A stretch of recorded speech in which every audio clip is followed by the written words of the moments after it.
Is this any beggar? I suspect it probably isn't.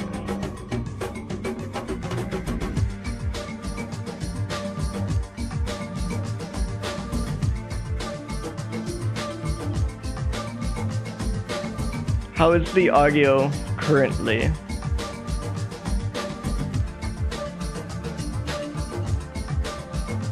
I take it that's a no.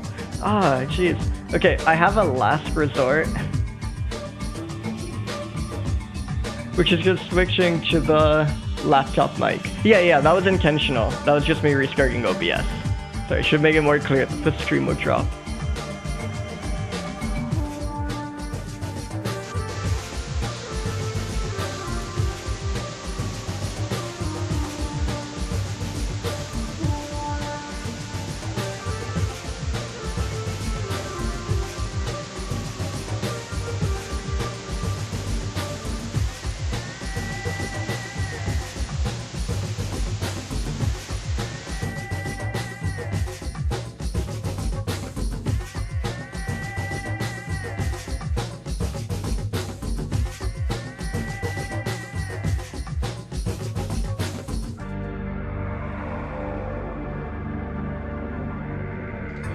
Hello.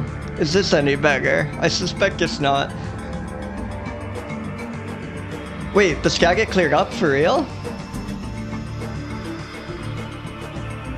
Oh, wonderful. Okay. I had plugged and unplugged it on the laptop side, but that was just me plugging and unplugging it on the mic side. I should have thought to do that faster.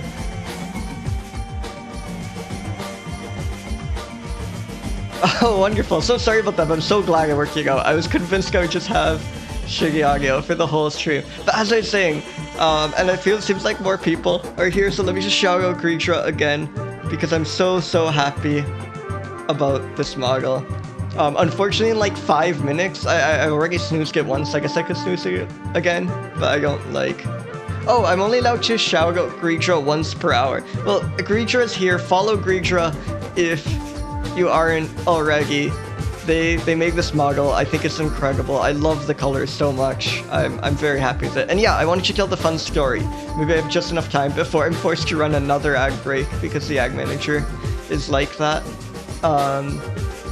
It's still crazy to me that if you restart OBS to resets the timer. Oh yeah, music is a little loud. It looks a little loud. Thank you. Is this good levels wise?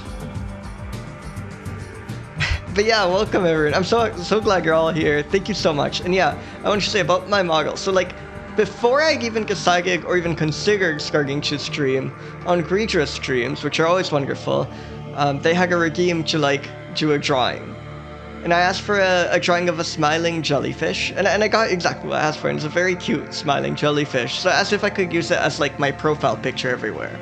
And Crocidura agreed, and I had it, and then like, sometime later, out of the blue... Hey, welcome back, and yeah, thank you so much for dropping in. Yeah, totally understandable. I hope your appointment goes well. Yeah, so as I was saying, out of the blue... Hey, PW, welcome in, welcome. Thank you all so much for coming by. I get a message from Crocidura that just says like, hey, check out this drawing I did based off your question, and it was this OC. It was a flash of genius, and it was this like jellyfish themed character that I think that like was like one of the big influences in why I was streaming, because it was such a wonderful design that I thought I couldn't just leave it collecting dust in my DMs. I had to put it to use. So that original like drawing became my original stream avatar, and I was super happy with it. So it's like really just a happy accident that this character exists at all. And it's funny because most people get side to go into streaming and then get an avatar, but it was really kind of the other way around for me. The avatar made me go into streaming to some degree, so I will forever be grateful for Crocidura for drawing that out of the blue. It was really wonderful. And yeah, welcome in. Welcome in everyone. yeah, Crocidura, you coerced me into streaming. many people influenced it. It wasn't something I had considered, and I'm so grateful for all the people who've done so, because it's really just been such a wonderful time for me. And yeah, so it wasn't just I love this design, and I felt like it fit me perfectly, like way better than anything I could have come up with ever. Like it was just a perfect match that I had to use it. Anyways, because I restarted OBS, the ag timer has reset, so I believe an ag is about to begin. Thank you all so much for checking my model. I will go back to usual programming, which is reviewing every mammal species that existed. We're just past 10% now, so we've covered 547 species. We have 5,416. Thank you so much, Mocha. Welcome. Yeah, no, even just dropping by, I appreciate it so much. This design is amazing. Grisha did such a wonderful job on it, so I'm so happy so many people are here to see it. And maybe, just maybe, we have time before we go to roll the very first adjective of this tree. So for anyone new here, how this works is I pick 4 random adjectives, and those are the adjectives we review the day's mammals on. So let me get into my normal position and roll the first adjective on the wheel. Yeah, thank you all so much. I'm so happy with it, and I'm glad you all like it too. You are just too powerful. Exactly. Knowledgeable. What a wonderful adjective. Alright, I will see you all in a few minutes.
Welcome back, everyone.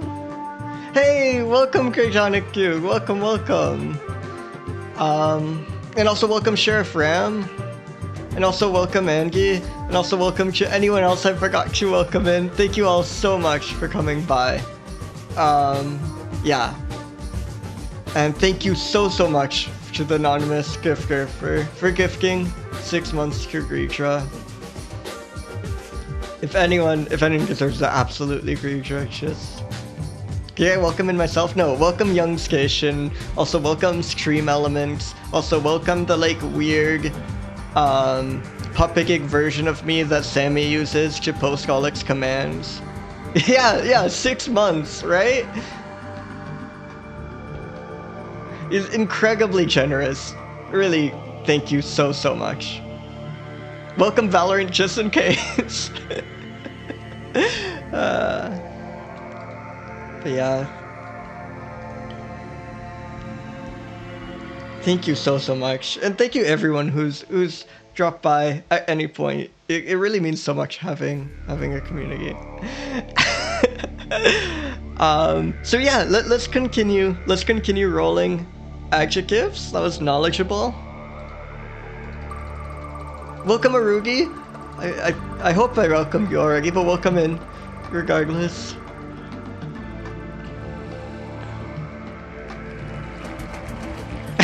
Exactly, Greetra. Knowledgeable, grumpy.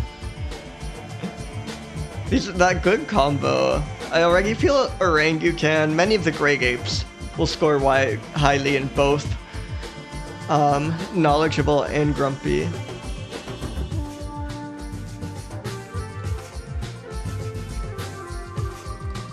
Spin another adjective. Hey, thanks so much for following. Welcome in.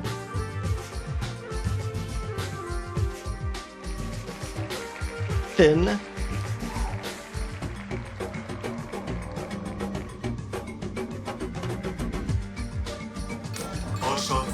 Hey, thank you, welcome.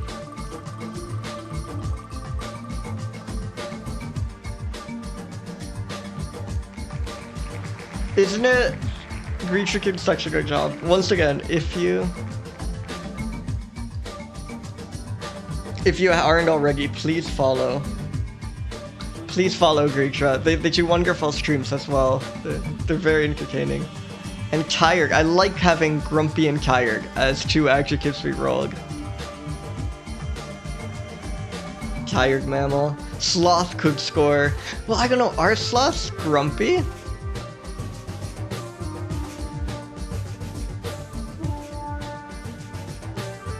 They definitely strike me as knowledgeable, and they're fairly thin.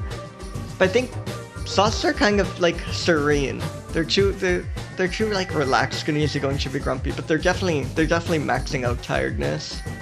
So yeah, I see some new faces, so I should explain my deal. So there is 5,000, at least by one count, 5,416 species of mammals.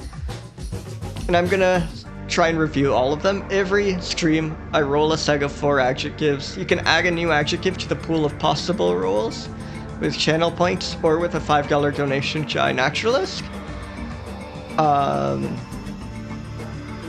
And yeah, I'm trying to get through all of them. I think it'll take me about 2.5 years. Again, I'm like 10% of the way after a few months. I started streaming in mid-September. Yeah. That makes sense. But it seems like a very easy animal to run away with. Every time I always think, oh, I must be like, the slowness of a sloth must be kind of exaggerated, but whenever I look it up, it's the like other way around. Whenever I look up the speed of a sloth, it's somehow like twice as slow as I remember it being. They do like live up to the name. So let's roll the first memo of the stream, but I actually think I left it on the wheel. But last time was the stream where my laptop bit melted, and I'm actually on a new laptop, so in a sense this is yet another test stream. Because I realized that was like the last sign I needed that my laptop was definitely dying. Hey Name, welcome in. Thank you so much. That's incredibly kind. Yeah, Greetra did such a wonderful job. So we rolled this, but my laptop was like milking down. My stream was at like 1 frame per second, so I just like regig and end good stream because it's not working. So I think we have a doogie because it was rolled on the wheel to review as our first mammal of the day, the Bunomys calamonkai. Which is weird. Normally they give you the common name. Here they don't bother, but I know if you go on iNaturalist, they call it the Kalamankan rice rat. Yeah.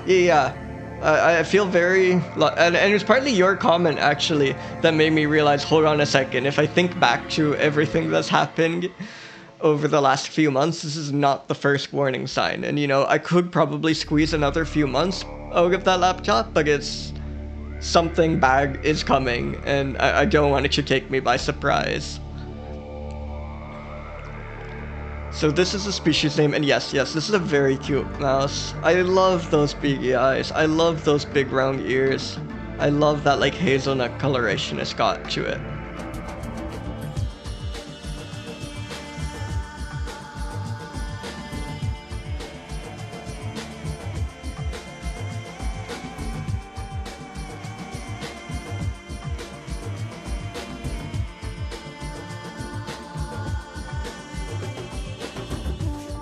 So they have a lot of information just on Wikipedia. Hey, welcome in, Alcazameth. And yeah, I agree completely. Thank you.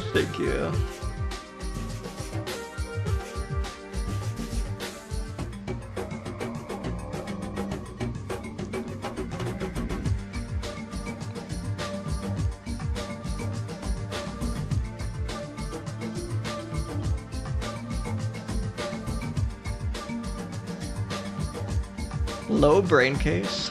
A lot of very late descript. Yeah, I want the distribution in habitat.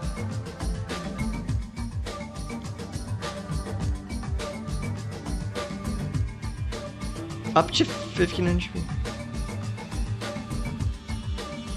Active during the night. Eats seeds, fruits, and large insects. This is just the most basic rice rat ever.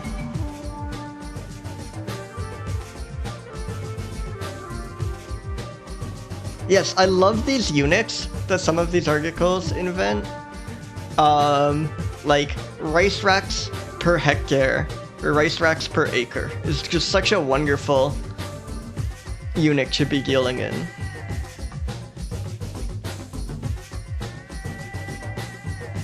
Listed as least concern.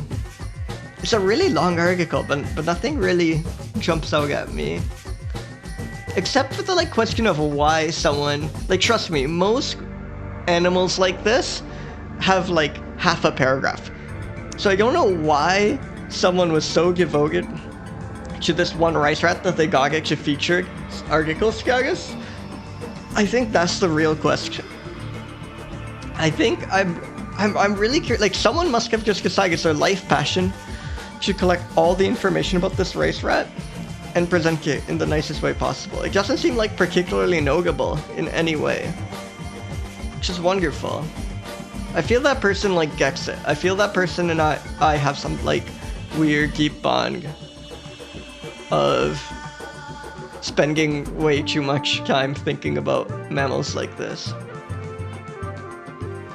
Good climbers. That's always wonderful to hear.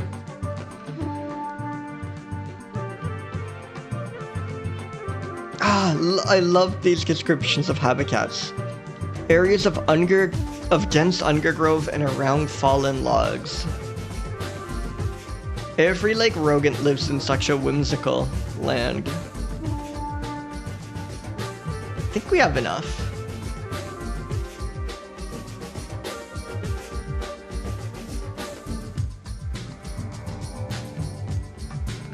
So knowledgeable. They're good climbers. Few you have to be a bit wise.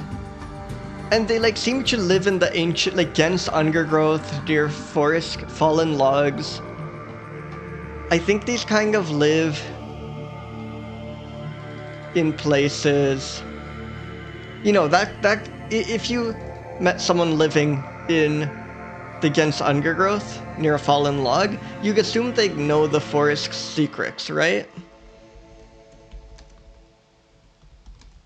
So for that reason, I'm gonna give it a kind of high, knowledgeable score. There's nothing concrete enough for me to go much higher. And also, welcome, Cubert. Welcome, welcome.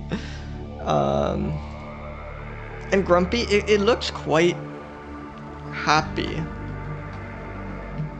And they're classified as least concern. They seem to be thriving. I guess the only thing, juvenile mortality is high.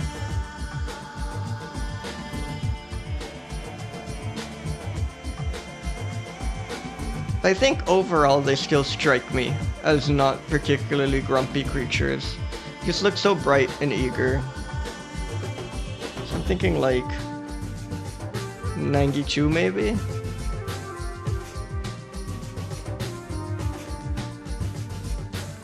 Thin? It's kind of chubby. Not crazy chubby, but there's a bit of chubbiness going on there. I'm thinking like 104. Tired. It looks kind of wide awake. And it's nocturnal, which I guess you can see as cugging either way. Does being nocturnal make you more or less tired?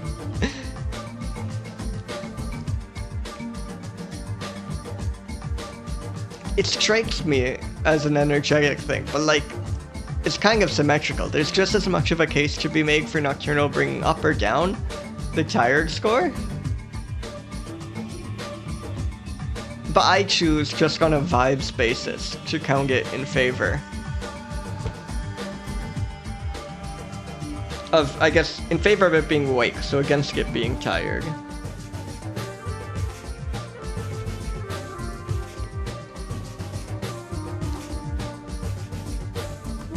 Good climber. Someone loves this rat. The article is the Wikipedia article is incredibly detailed for no apparent reason and has featured article status. Cute fellow. Let me get that image credit. This image was Ronald Bravo. Thank you, Ronald Bravo.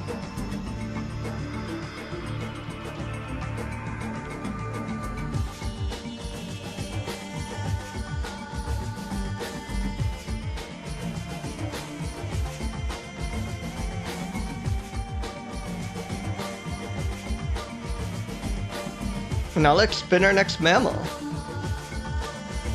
We can strike this one off the list. Again, this was like a weird caveat where we rolled this one last time, but I had to end the stream because my laptop was dying. Let's roll another mammal.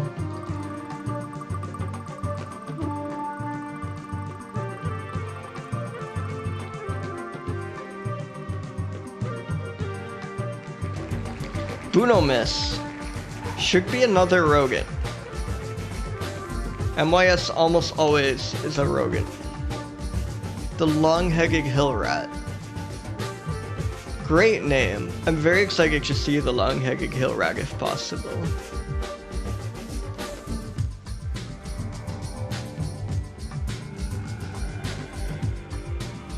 No photos on our naturalist? Do we have like...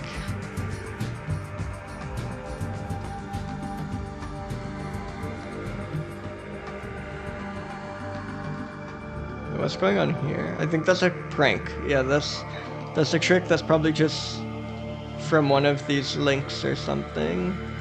I think there's no image. It'd be crazy if there wasn't a long head, right? Like sometimes the names just do not seem to correspond with the species at all. Oh god, is there no...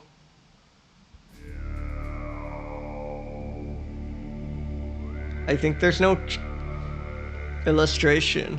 I think I might have to draw the long-headed hill rat. At least I have a very clear guiding principle here.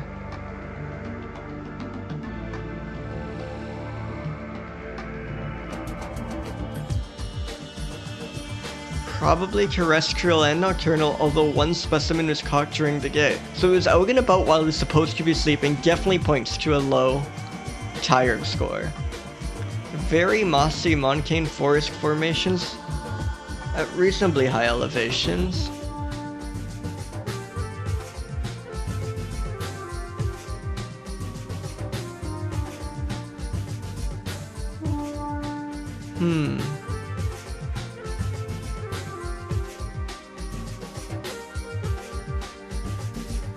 I love this, like, question mark. Like, oh, I think this is supposed to be kilometer squared and just got OCR'd, but Redonkulus, hell yeah. 1 second.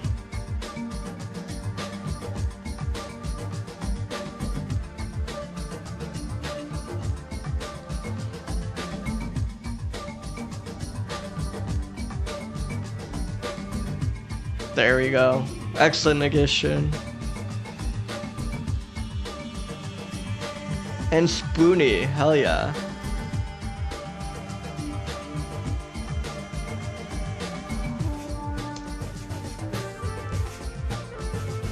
Not entirely sure how to grade things on how spoony they are, but I'm excited to find out.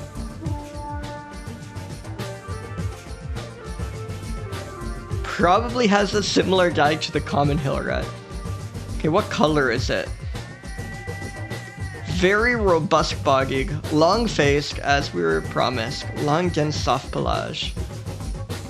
His back is a tawny brownish gray, or a burnished dark brownish gray.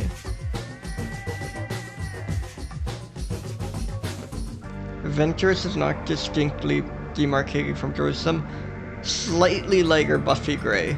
Some with tannish gray. Okay, I think I have enough description. I think I can draw this. So let's update this. Fuggy Juggy. Oh yeah, nouns are welcome. Just anything I can score them on. It definitely does not actually have to be an adjective. If anything, I discourage adjectives just because there's such a high likelihood they're already on the list. Because this was all sourced from a list of English adjectives, so any like common adjective is welcome. But yeah, great addition.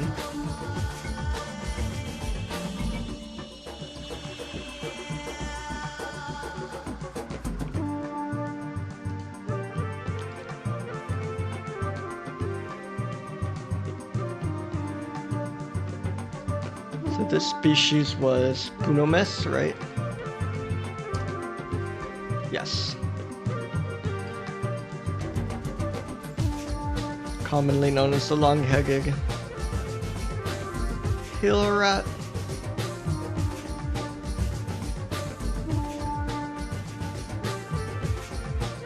And let me try my best to draw one.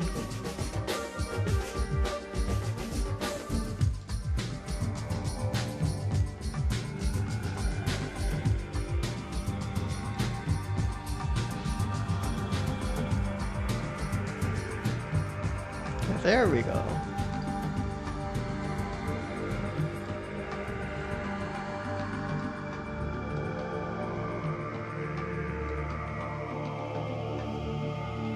Yeah, that's starting to look mouse like. Oh, but long-headed. I nearly forgot the big thing. Here, let's do this the fun way.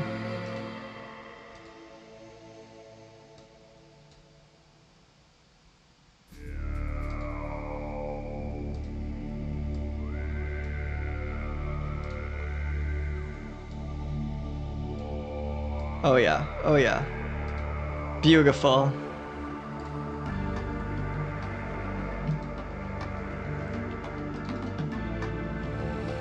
Beautiful. Let's clean that up a bit. And tell me that's not a long-headed hill rat. Exactly, believe me, exactly. Long-headed. It's such a weird... Like, I've heard big-headed before. I don't think I've ever heard someone describe someone as long-headed. It's like such a hyper-specific descriptor that it's almost like... It's almost a brutal insult, you know? Long-headed.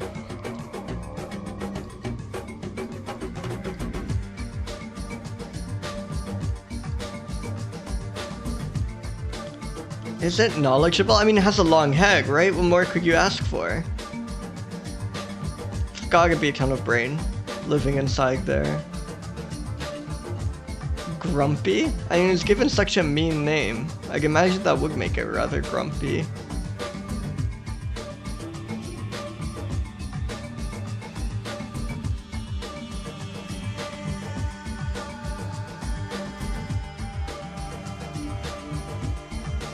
Thin.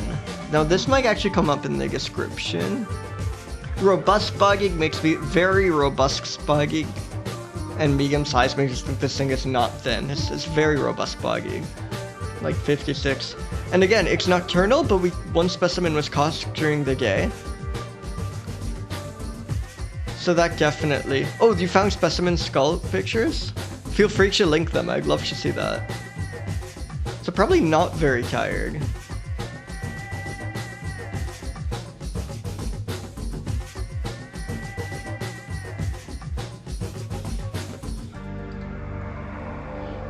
That gives us a total of, whoa, something, oh, this is what broke, whoops. There we go.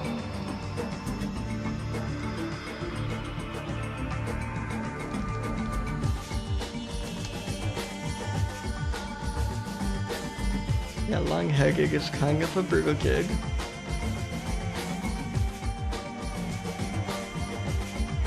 Probably terrestrial? Oh, I see, I see.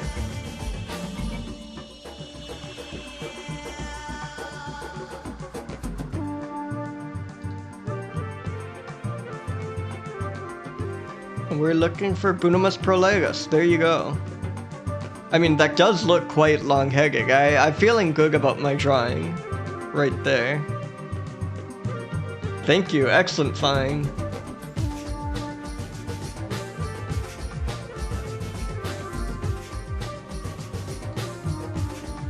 Supposed to be nocturnal, but we found one during the day.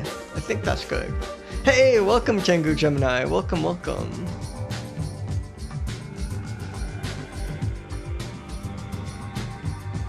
Yeah, good luck. I'm a bit skeptical. Usually if a picture exists, it'll be on one of these, but sometimes if you go digging in research papers, you do get lucky. That would be incredible, of course.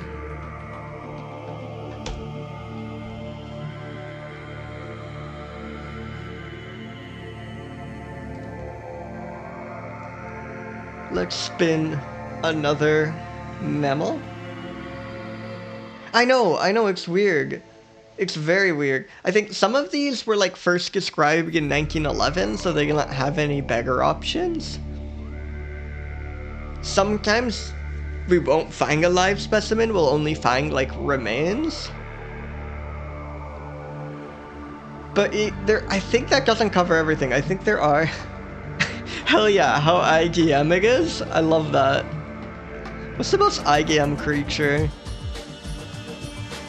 I remember we got the glacier rat, I think, on the first ever stream, and something about the glacier rat strikes me as very IGM.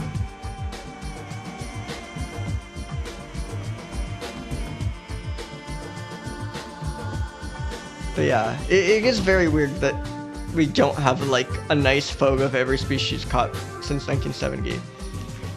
I'd say it's about 20 or 30% bats. So the biggest order of mammals is rodents, which is about 40%, and the next one after that is bats. So it's like quite massive. There will usually be several bats per stream. Yeah, I feel that most IGM creatures are like strange birds and jellyfish and cephalopods. I think they're not mammals, the most IGM ones. There might be very IGM monkey. There's that like, doesn't the like YouTube upload of Stone in Focus have that, oh god, what is the name of it? It's a very famous monkey. I've seen it in the zoo before. Whatever that monkey is. The Stone in Focus music video has that one monkey, right? So that might influence this IGM score. But yeah, I think the huge number of backs and racks is kind of fun. Like, I think it's good that there's like we have all this filling to make the times where we do get like some massive giraffe or elephant or crazy monkey or something, like all the more exciting. Like spin another mammal.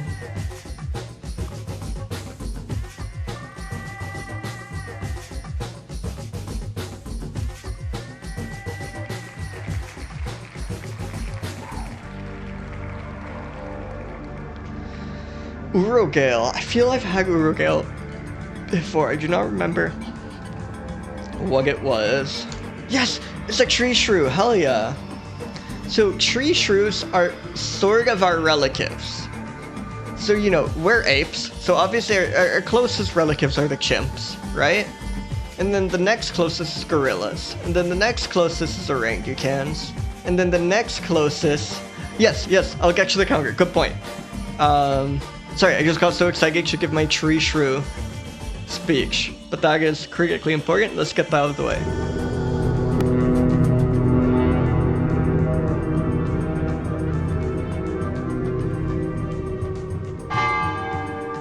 Thank you. Yes, this is very important.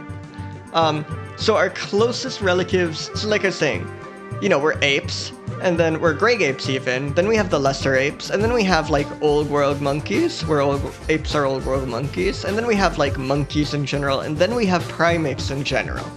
But that kind of stuff is all like, you know we're monkeys and monkeys are primates. So that's kind of like commonish knowledge. I mean, like some of the exact levels I said aren't maybe, but none of that is like shocking, or like none of that couldn't be like, I guess, guessed if you really sat down and thought about it. But then what comes after that, right? Because like the next thing after primates that I knew before the stream was just mammals, right? I had no idea which mammals we were closer related to and which ones we were further related to. But turns out the answer is that our closest relative to the primates are the colugos, which are these weird, they almost look like flying squirrels or something, but they are a bit monkeyish. Let me pull up some colugo images. They're quite good. So this is the closest thing to being a primate that's not a primate. No, we've only had the one. You can see it, unfortunately, it's very out of date. I wanted to update it before I left to visit family for the holidays, but I did not end up having enough time to.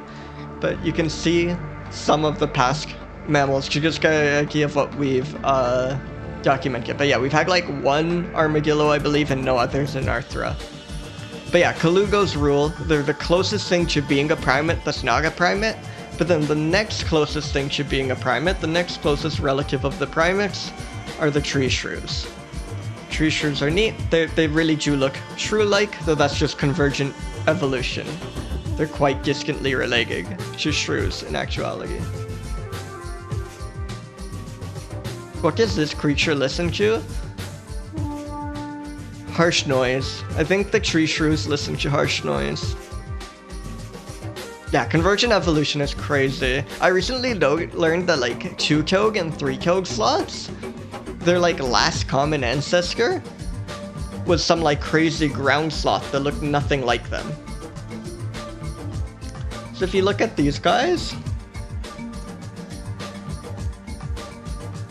are actually like shockingly distantly related. Their last common ancestor was like a ground dwelling creature, and they just kind of both happen to evolve the exact same body plan, right? Like they look almost indistinguishable except for the number of toes and like their face, which is crazy to me. But anyways, we got the Mingano tree shrew. Formerly considered the only member of its genus.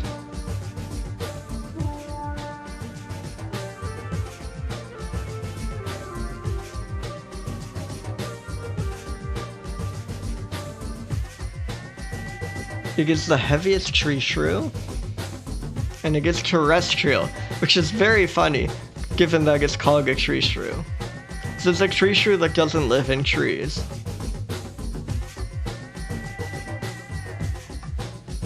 Thought to nest on the ground or on cliffs. Can we get an image of the Mindanao tree shrew? Yeah, the merged shrews.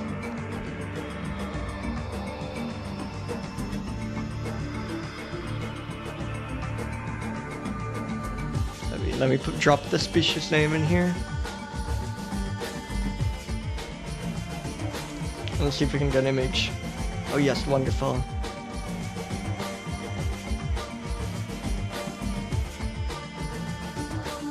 Yeah, it might just be a fan of trees. I think that's true. Ah, wonderful image. Look at that tail. That's an insane tail.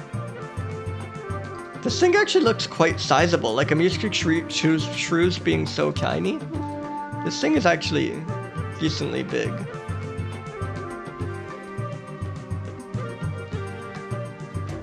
Yeah, insane little guy. Really cool.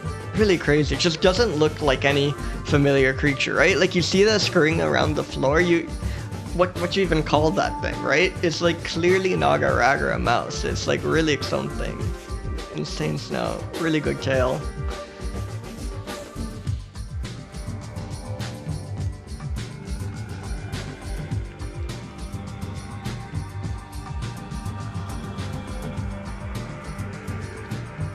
Also, this is a long shot. I'm noticing. So I have my Sammy shortcut for switching sources set up as Alt-3, Alt-2, and Alt-1, depending on the source.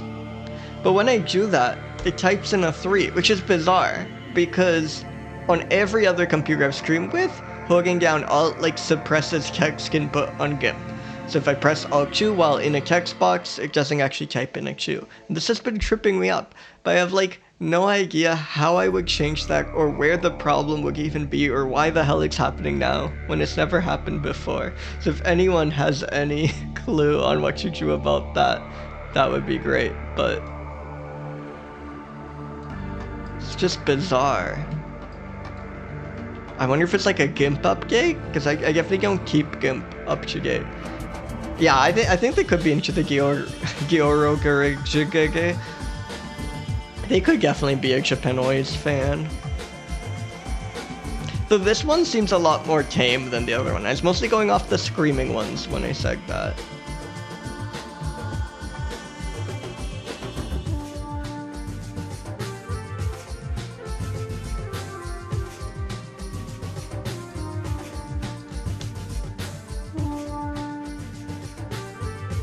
And this image was from... not by me, believe it or not. This image was from Kevin Pierce. Thank you, Kevin Pierce. No, so the categories get re-rolled every stream. So I have a big wheel with a little over 1,000 adjectives. And you can see there's some like viewer submitted ones. Right? So they get reset every stream. You can add some here via channel points or via a $5 iNaturalist donation. But I think that like keeps things fresh. Like sometimes we're trying to figure out how grumpy all the mammals are. Sometimes we're trying to figure out how plastic they all are. You never know.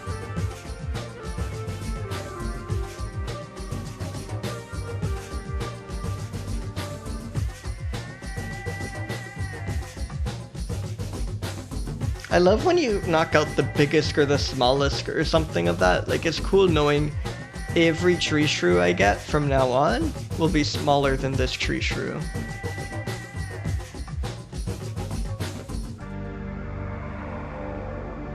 He eats lizards. It's kind of freaky imagining this thing eating a lizard. It does not seem like it should be capable of doing that. It eats young birds? That's maybe even crazier. Holy crap, imagine this thing eating a small bird. Jesus. Most like actual true shrews just will normally eat like bugs and maybe seeds if they're particularly adventurous. So it's kind of crazy thinking about a creature like this with that kind of diet.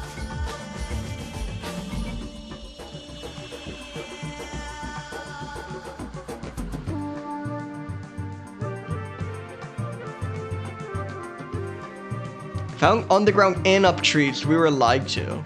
It does sometimes go up trees.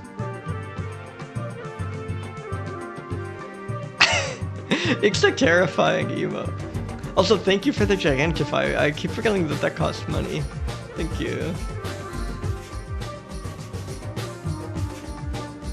Movement patterns appear similar to other species. Least concerned, though they're somewhat threatened by destruction of forests. It's a variety of food items, including small animals, insects, and plant materials. Has been observed opening and eating eggs in captivity. That's a wise creature. With such ease, it is thought that this occurs in the wild. For its body size, it eats a large amount of food per day. Most foraging occurs in the morning, but water is consumed all day.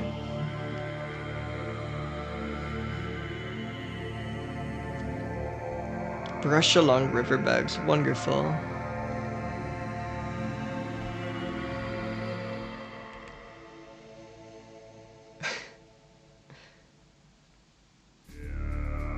Yeah, I think that's right. It like lives on the ground, but it just climbs up trees for fun. I think you're a right, Ritra. I think you're onto something. It does just like trees. Knowledgeable, the egg opening thing points to it being knowledgeable. That seemed like quite skilled. Grumpy? The screaming ones you can make an argument, but this one just seems like quite calm and collected. I guess it's maybe like it's consuming water all day. It like seems like it doesn't really get a break, which might, I don't know if it being high energy means it'll be not tired or chewing stuff all the time makes us imagine it getting tired out.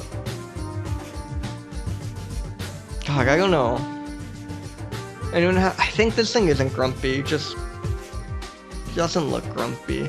It is quite thin. Like, all mammals have a big of... But not all mammals, but like, most mammals have some, like, rotundity to them. So on the scale of mammals, I actually think this is, like, quite a thin mammal.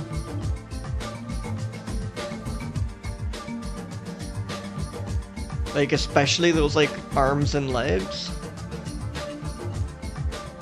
Not a lot of meat on those bones. Tired? Yeah, I think it's too active to be tired. It's not like one of these like lazy mammals that sleeps all day. And the like high food consumption I think points to high level of activities, right? Like you're either like a sloth kind of thing where you just eat little bits of grass and sleep all day, or you're this kind of thing where you're like burning a ton of calories because you're always on the move. I think this is a very high energy. Yeah, exactly. Very thin tail. No bush twig at all.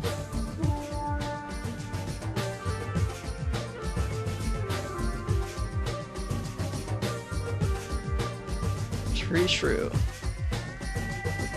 These are our cousins. Yeah, it's the kind of taxonomy. Like, of course, taxonomy is constantly changing. I've like kind of had a vague sense of that's true for a while, but the stream has made me realize how much things that you'd expect to be concrete are not concrete. Like, you'd think we have figured out how, if like there is one kind of orca whale or not, but no, we have no idea. We suspect there are many species, but they're currently all classified as one. Welcome, Captain Cube, welcome. Like, incredibly basic things like, what are primates? Like, how do they relate to other things? They're just like, molecular analysis especially has like, just like discovering a bunch of classes that have like no morphological commonalities. Like, a lot of classes kind of make sense, like, oh, this is the rodents, these guys look similar, but check out like Afrotheria. Here are some of the specimens in Afrotheria.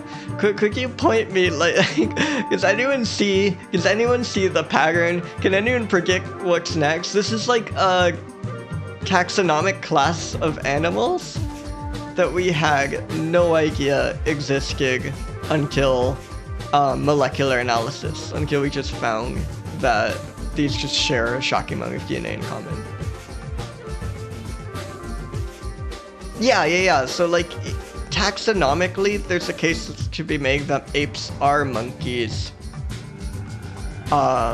and mammals are fish, because if you want your classes to be monophyletic, if you want them to be all the descendants of a single ancestor, and you want fish to be a single class in the traditional sense, then that would make mammals fish. Now, I've had like conversations with my brother and stuff where we pushed back out, where we talked about how I think that's a bit silly, because I think there's at least one case to be made that fish should just refer to ray fin fish. Almost every, like, if you just picture a fish, odds are you're imagining a ray fin fish. And fish was kind of a made-up word to begin with. This is a perfectly valid taxonomic class. So another way of resolving this is to say that, hey, why not just say, call these things fish, and then just concede that these few lobe-fin fish that exist, lungfishes and their relatives, these are just something else. They're and then that would get you a nice thing where you don't have to bite the bullet on mammals being fish, because whatever the hell these are, we belong to the same category too. So you could just call these sarcoporids or something, and just reduce the scope of the word fish to refer to these, and then you have perfectly monophyletic words that aren't crazy. It's a bit then unsatisfying, because then it'd be nice if we split up all the animals into categories, but these would like fit kind of awkwardly. So it wouldn't be a perfect solution, but I think that would be, if you really wanted the word fish to refer to something concrete that doesn't contain us, I think a plausible candidate would just be calling all using fish just to refer to ray fin fish. Because again, almost every like normal fish is a ray fin fish. Yeah, constitutes nearly 99% of the 30,000 extant species of fish, and fish is barely a category. Like if you want fish to be a proper taxonomic category, you would include all mammals, reptiles, and birds.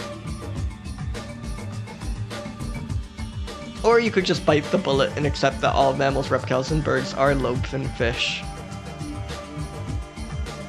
Yeah. No, it's just, taxonomy is just kind of impossible.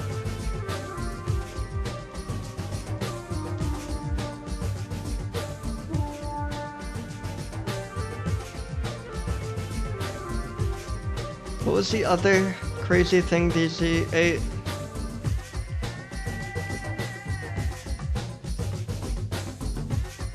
Insects. That's right.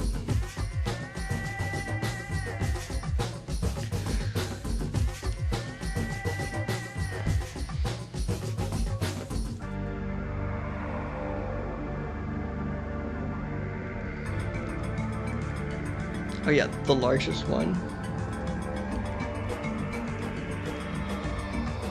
Only sometimes goes up trees, seems to live on the ground. Probably just called that because it's a fan of trees in general. I think that's good. I think that's perfect. Hell yeah, believe it.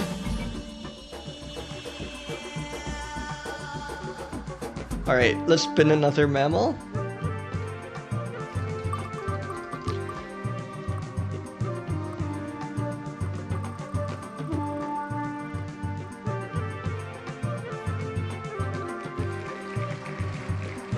Leontopithecus chrysopygus.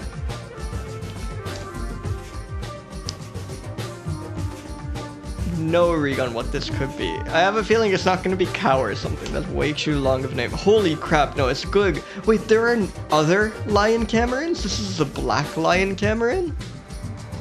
You know, we all know and love the golden lion cameron. This guy's awesome though. I had no idea this existed. Super cool animal, holy shit. The rarest New World monkey. Hey, thank you so much for the follow. Welcome, welcome. The rarest New World monkey, that's insane.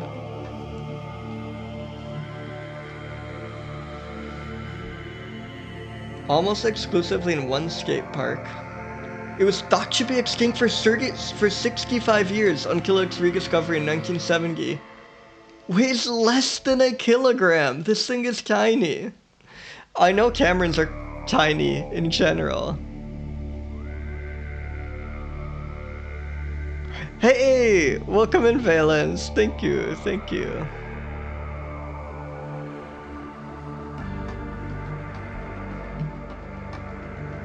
Thanks so much. Yeah, I'm really happy with the new model. I need to fix some of the rigging. It's a bit janky, but I still think it kind of almost works. Like, it makes me seem all paper cut out, which in a good way.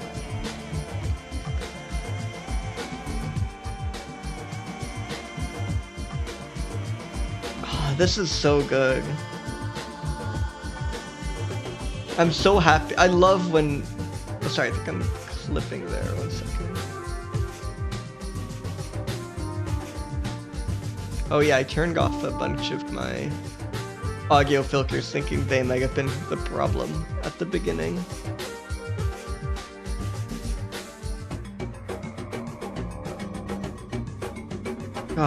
This is such a cool animal. I love camerons. They are tiny. Like, you have to see a cameron in person to really respect their size, but they're basically squirrel sized.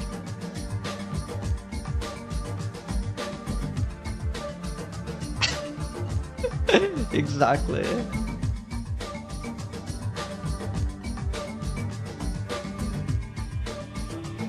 Whoa!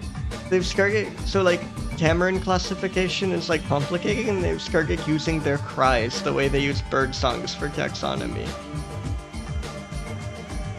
Oh, this one's the best singer. It starts its call at the lowest note and goes through the greatest range of pitch. This Cameron has the best vocal range. Beautiful. On average, 80% of its time foraging is spent searching for insects, such as by foraging on the forest floor. I love that they have all these breakdowns. It's the gum and fruits of trees, but only spends 12.8% of its time obtaining fruits and seeds. Hey, thank you, Farmskags. Welcome in. Good to see you. How's the Lasiurus playthrough going, by the way? I hope that's going well.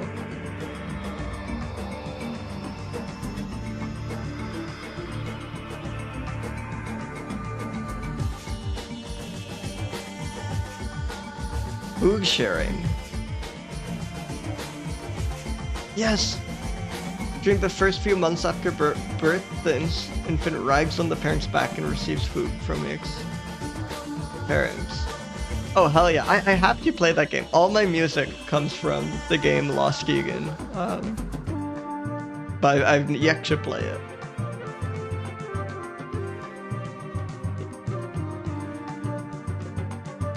Sharing involves both offers from the parents and begging by the infant. That's so funny.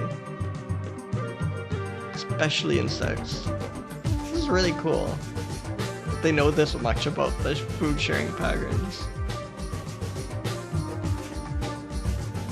Mostly monogamous. Yeah, unfortunate game jerk.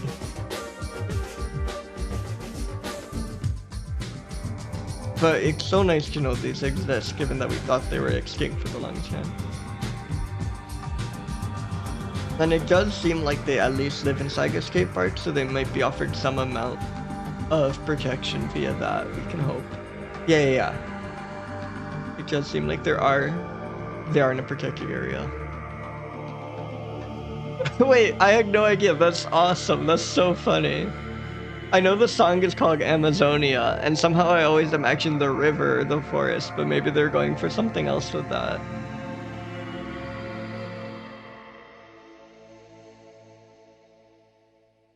Really cool.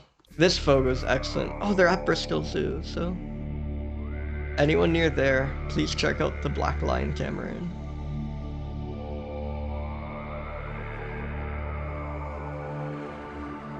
Oh! They mentioned Golden Rump, and I guess that's why. That's an awesome, just like, splash of color there. That is beautiful. Really strange and cool creature. I love this one. It looks so wizened here.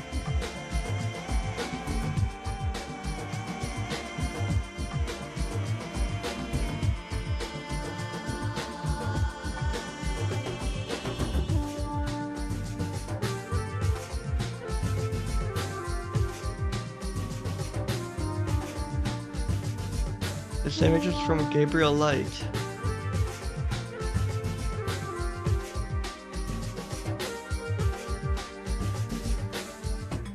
The species name.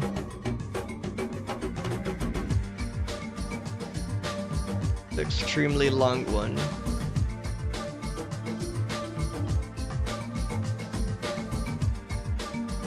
Yeah, this is definitely wise and knowledgeable. This thing looks so... I feel bad, I'm like giving every creature a high knowledgeable score, but I think they've all earned it. Maybe a bit grumpy. Like the expression is just so like... He is not laughing, you know, it actually does look quite grumpy.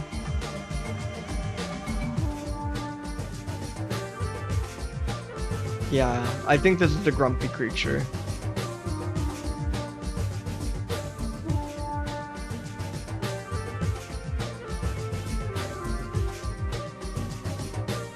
Then?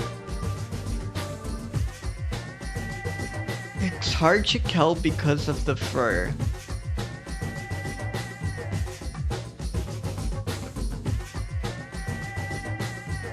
It's not like thin, but it's not really chubby.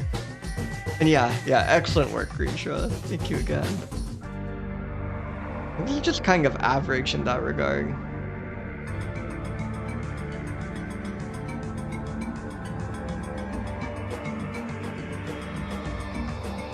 Tired?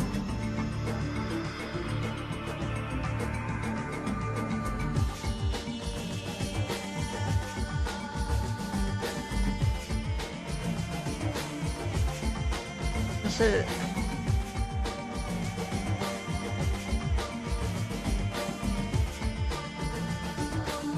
I don't think anything here makes it abundantly clear how tired he is. Thin fingers, at least. That's a good point, yeah. The parts of it that we can... Thin tail, too. The parts of it that are, like, easy to tell how thin they are, kind of thin. Oh, here we go. Active for about 10 hours a day, they leave their sleeping site shortly after sunrise. So they're sleeping 14 hours a day. That points to these things being tired, like sleeping or resting. Oh yeah, they like work very hard and then they like rest like crazy.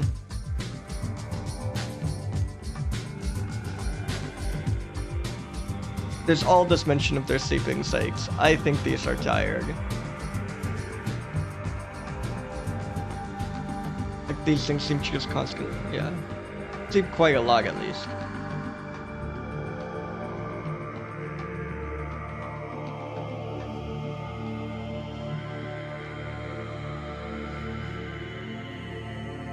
We thought these were extinct for like 65 years.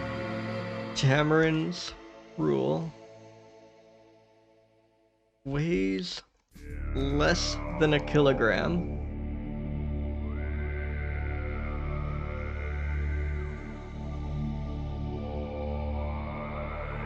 Really good. Elegant colors. Super nice mane.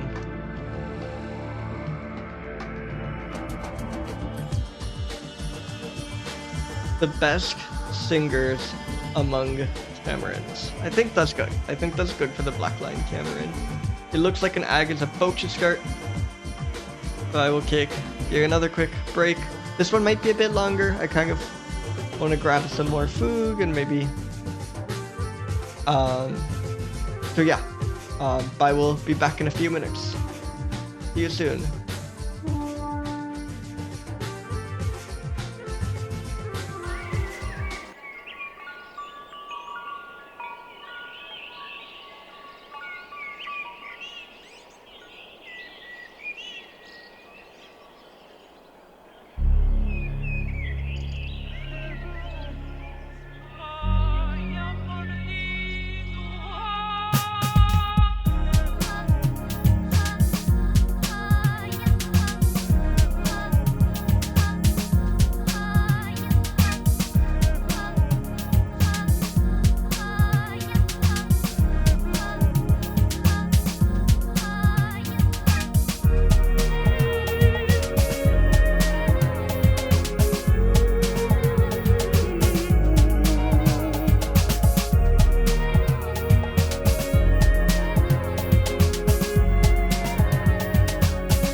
Welcome back, everyone. Apologies for the longer than typical break. Let's roll another mammal.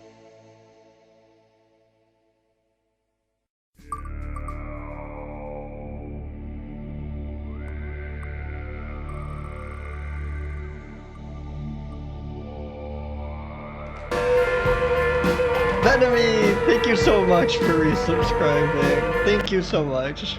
Welcome in.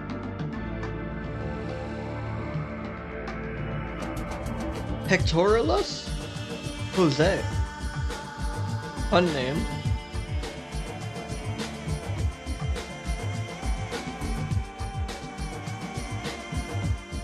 Yes! Yes! Not just a flying squirrel, but pygmy flying squirrel. Close. Holy shit.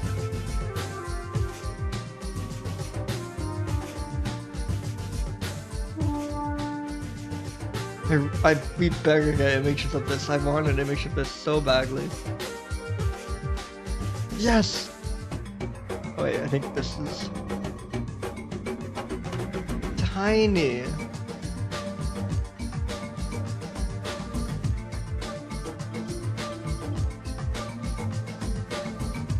Okay, let's get the bigger size. Look at that. A wonderful creature. I love this scale. It's very strange.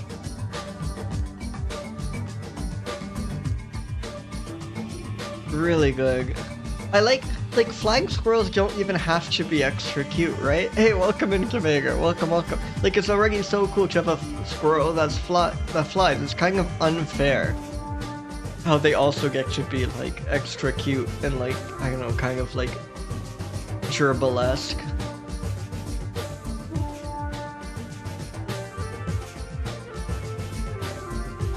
Really good.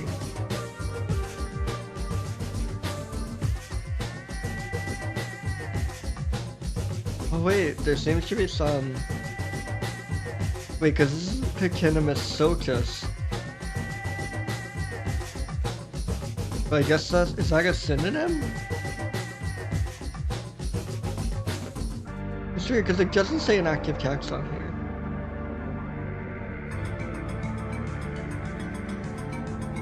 What happens if we look this up on Wikipedia?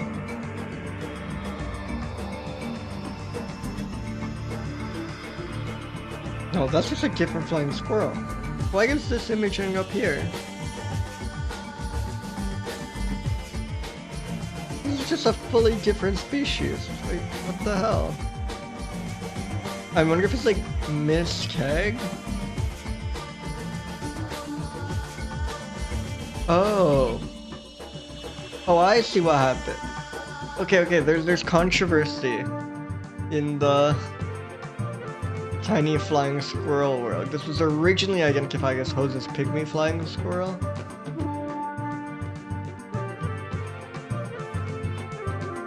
But now it seems like it might actually be Kevin's flying squirrel, and there seems to be no agreement or anything.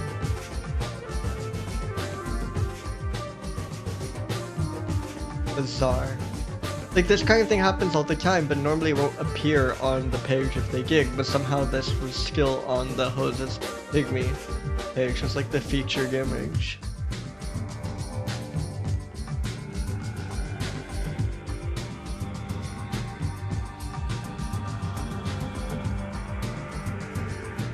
This is just about the genus at large. How about Animal University Web? Where's it going, that image from? By Kenya Dewey. Just an illustration. A very good one, though. I like this. And we use the Handbook of Mammal Species of the World illustrations all the time. Let's use this one. It's extremely cute.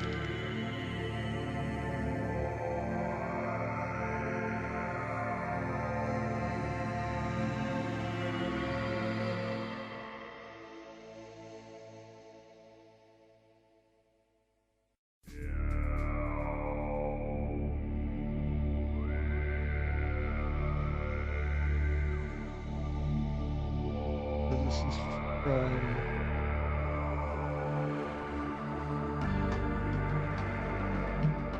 Where's the attribution? Kenya Dewey.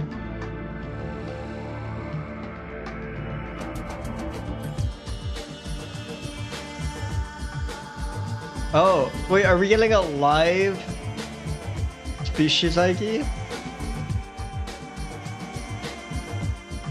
Are you claiming this image could not possibly be the Syrinx?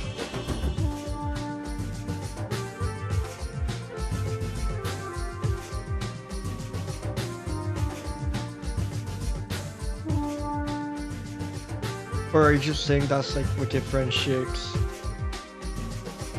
Because I see there's like oh yeah, the tip of its tail is kind of obscured. Because yeah, it seems like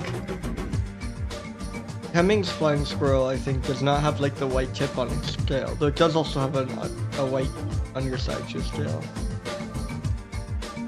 Oh no, it doesn't have a white. I still wanna. Yeah.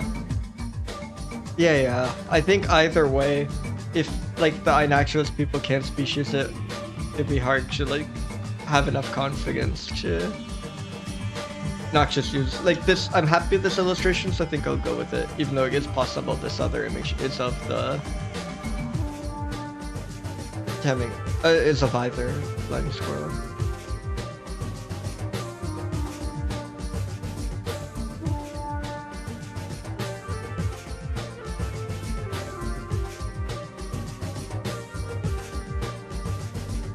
Oh, what is this pygmy flying squirrel? I really want to know how big it is. Because flying squirrels aren't particularly big to begin with.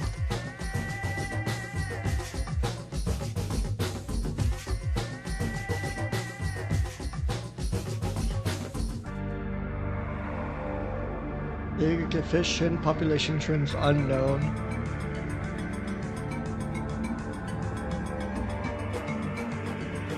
Yeah, white tip tail. Nocturnal and arboreal. Not a ton of info.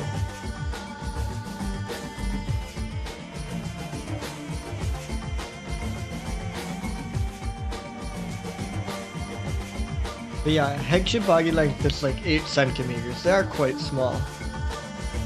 That's great.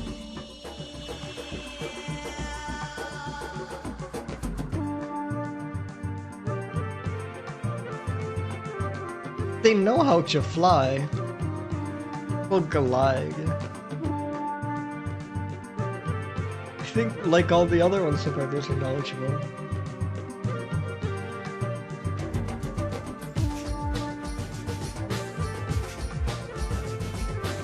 Are they grumpy? They don't strike me as particularly grumpy.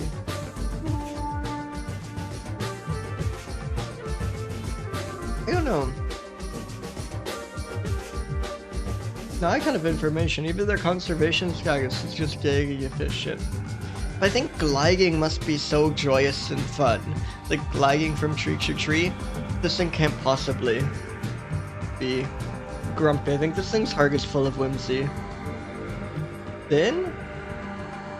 They're like paper thin, like not in the normal dimension you think about, but when you look at a flying squirrel that's like actually flying, let's see if we can get like a good image like that. It's like almost a sheet of paper, right? Like that's about as thin as a mammal can get. I just think they're really thin. Like they kind of curl themselves up into a ball when they're not flying, which is deceiving. This thing doesn't look thin at all, but in flight they're very thin. I think it's like paper is thin, and if you crumple it in a ball, that's a big maybe it's no longer thin. Maybe they're only thin when they're gliding. But anyways, I think the overall score still has to be quite thin. Yeah, it's wogging and unwogging skate exactly. Tired. It's nocturnal, which I think makes me want to bring it down a bit, but not a ton of information to go off.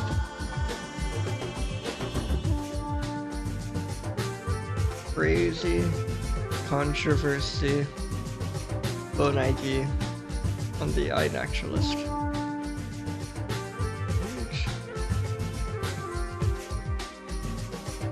8 centimeters long. It'd be so awesome glide from tree to tree. I think I'm happy that for hosed pygmy flying squirrel. Let's spin another mammal.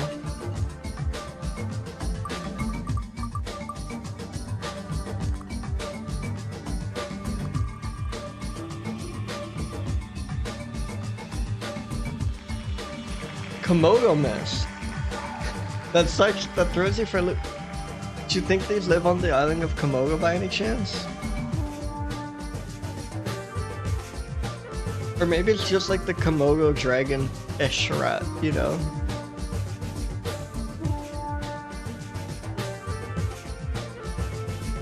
Yeah, they just live on Komodo, but not just Komodo. It used to live on Flores, but no longer. It's thought to prefer open habitats, the Komodo rat.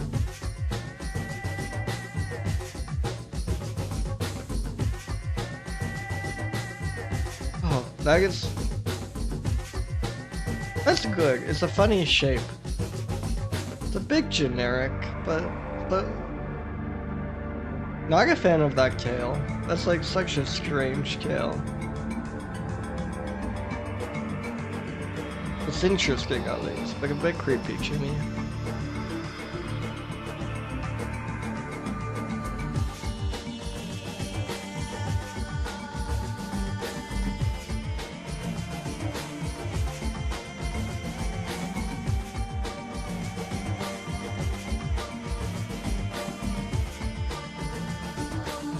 Dragonish rat, exactly.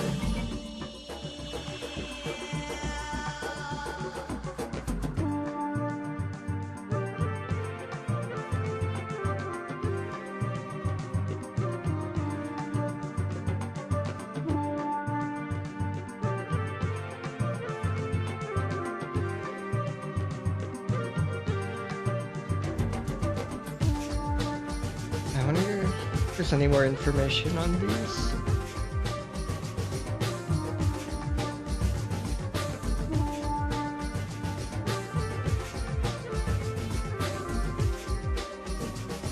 Rocky Habitats, tall thickets.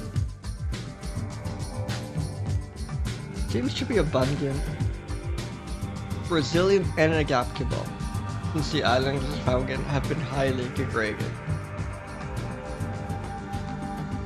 Probably herbivorous.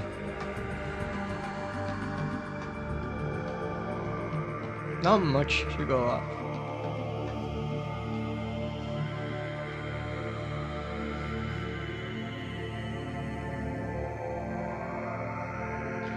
The whole resilient and adaptable points to these once again being knowledgeable. Grumpy? And he's talking about how his whole habitats were degraded. I think it's understandably probably kind of grumpy as a result. Thin? Definitely not thin. Look at that. That is quite a... Maybe that's excessive, but... That is quite a rotund creature. Or at least a stocky creature, a robust creature. It's kind of too rectangular. It should be rotund. Tired? They tired. Nocturnal. I don't know. It looks a little tired.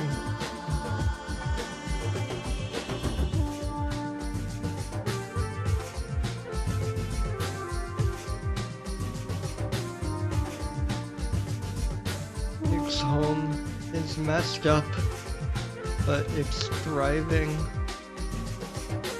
Nonetheless, weird tail situation.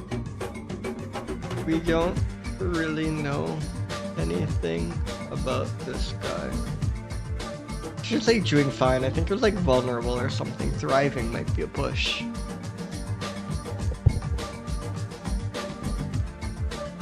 Wonder if it gets along with those dragons.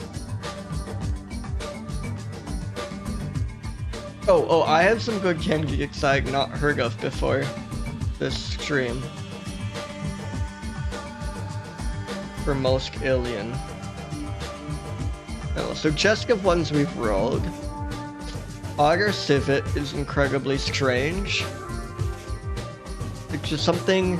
It's not the most different from all mammals. Like, it has some similarities with other creatures, but this is the most like uncanny valley. Something is messed up with this creature. I'm like deeply terrified of the auger civet. Another alien one is the Gogan Nguantibo. I need to find the right pick. Yeah, here we go. I mean, like, look at that. What is that? Just total bizarre. And then there are a few others, I wish I could remember their names. But there have been some like very strange mammals, especially ones that don't fit neatly in like, they're not rodents or monkeys or any familiar category, they're just their own thing. I think literally speaking, the weirdest mammal is like almost objectively the platypus. Like, there are only 5 species of monotreme and 4 of them are echidnas, which kind of have similar looking, like, kind of have some animals you can draw them comparison to, but like almost objectively the platypus is the most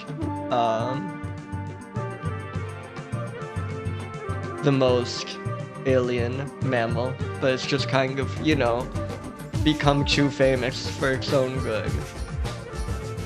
But yeah, I think the auger civet and the Gogan Nguantibo are 2 of the strangest mammals I've reviewed. There have definitely been other strange ones though. Yeah. That's a good top 2.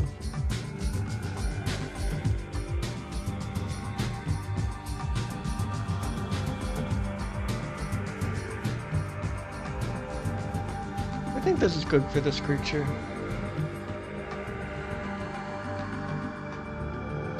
Let's spin another mammal.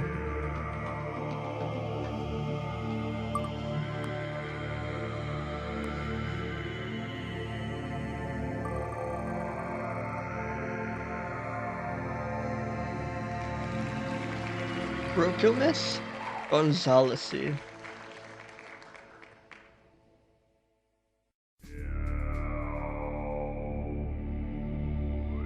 Shrew rat. God, the gash makes me almost want to count this as a shrew. So it is also the stripe rat. I think this doesn't clear my threshold. I think shrew has to be the last word. I think this doesn't count. This is like the closest call I've had.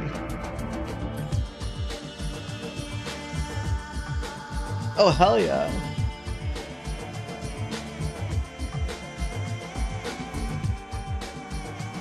Oh, that's wonderful.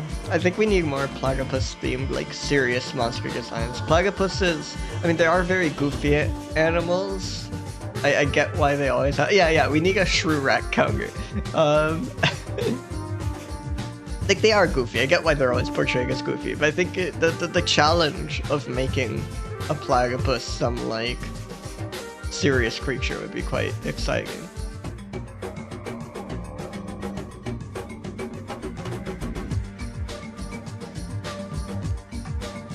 Do we have any images of this shrew rat?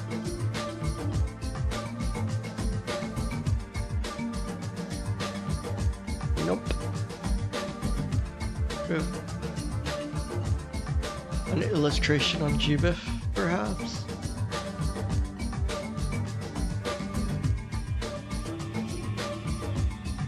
$209.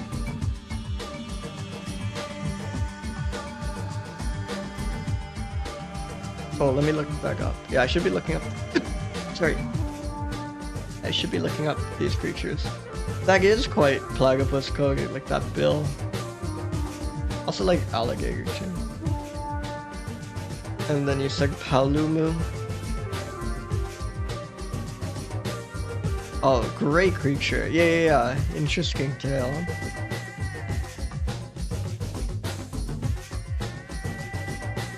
I love this guy. I know very little about Monster Hunter.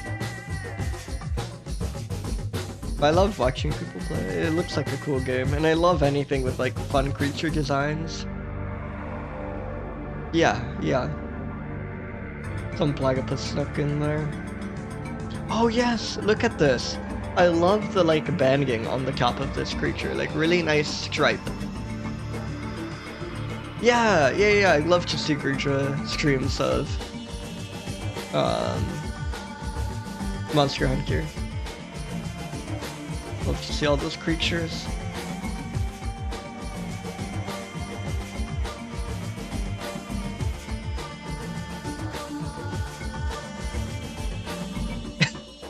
Hell yeah, Greetra. I'm very excited.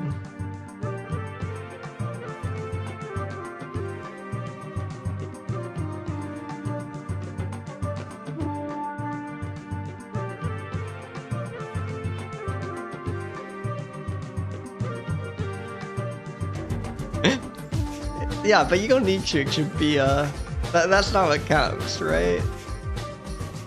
You can be a Monhunt streamer without having yet streamed Monhunt. There's other things happening currently. Doesn't change your intent in the long run.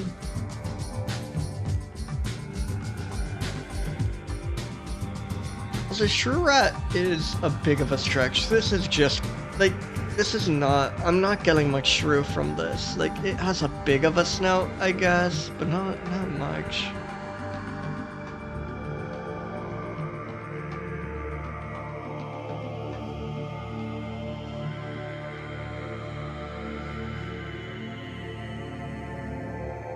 Yeah, it's a rat. It's a rat with a cool stripe, which adds a lot to it, but it is a rat. Heaney and co-workers reported that Isarog-striped shrew rats kept briefly in captivity were docile. They are friendly. Active during day and night. That points to this thing not being very tired. Forages for earthworms in the leaf litter. Hey, thank you so much for the follow. Welcome in. Welcome. Hey, welcome Smallcam Cheapful. Thank you so much. Thank you. I'm very happy with it. Creature doing a wonderful job. It eats worms and other soil invertebrates. Sagus Yug again, a class of creature I did not know how to name. That's great. Large, 4 feet and heavy claws are consistent with foraging mode. Love any creature that goes into foraging mode. I hope one day I can enter foraging mode.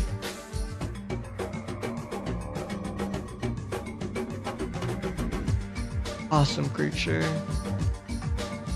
Again, the like stripe is doing so much work for it, I think.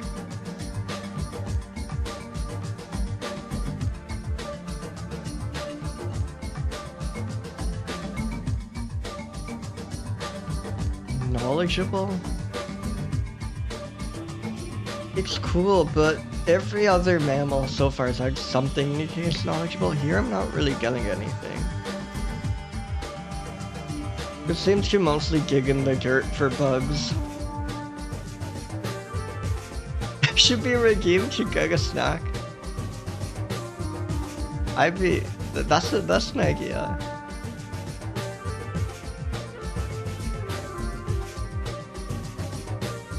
Could go for a snack.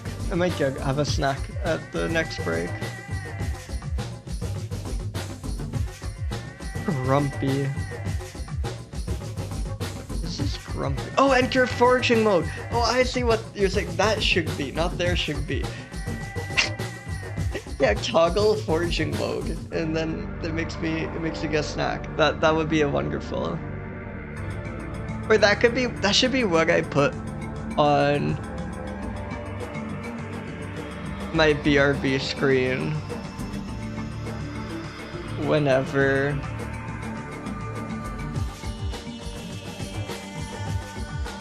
I'm like snacking or something. I should just put text that says like entering foraging mode or something. I think that would be strong.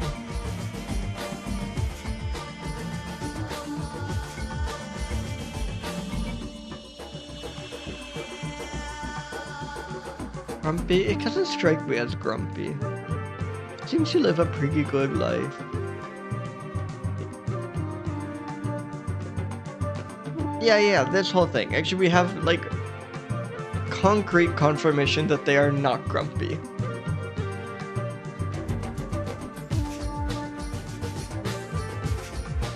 In kind of, like, its length is making it look a bit more slender than, like, other Rex, but it definitely has some roundness to it. I don't think this thing is very thin. Like a 106. Tired? No, it's like awake, active during the day and night. I think this thing is not tired.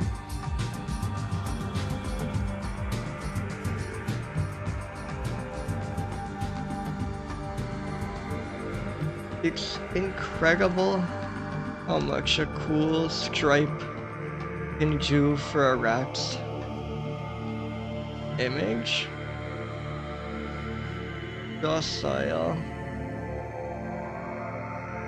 Digs in the leaf litter for earthworms and other soil invertebrates. I think that's good.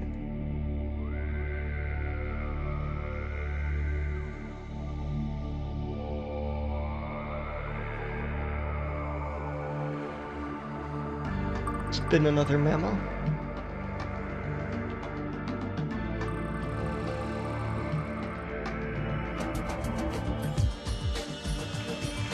Heliosciurus, Sciurus's squirrel, so yet another squirrel. Gambianus, so I assume a squirrel from the Gambia, Gambia.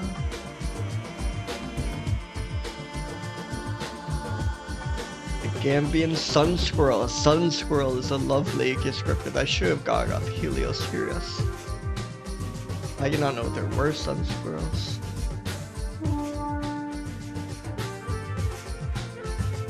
Common grassland species with wide range and presumed large population. Least concern.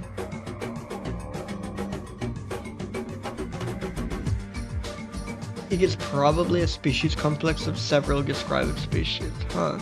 So probably actually more than one species covered by this.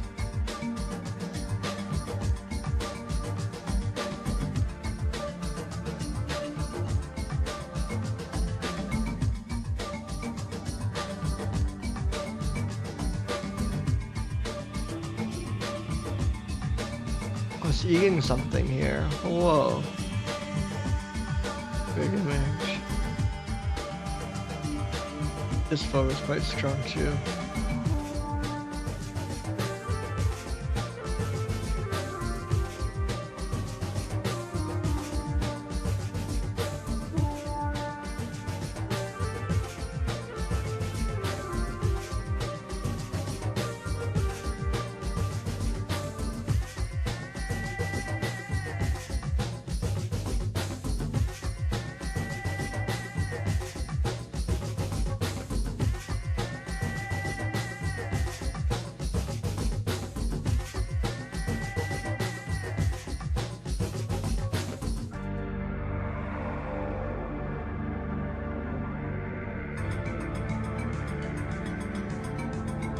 See if we can find more information about its behavior or anything.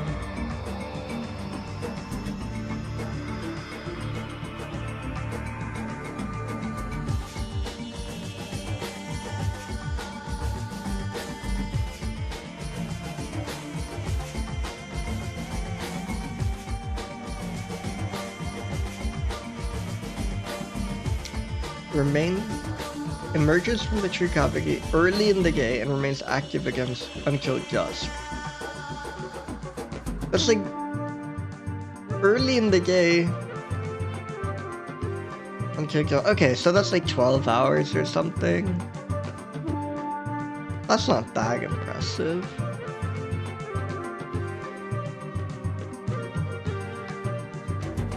Oh yes, a series of long kurr sounds are used when alarmed. A half-second trill and chatter are also used. I love when they like try and describe the sounds like this. I think that's wonderful. Can't you imagine what sound a squirrel could make that would be like annotated like this, transcribed like this?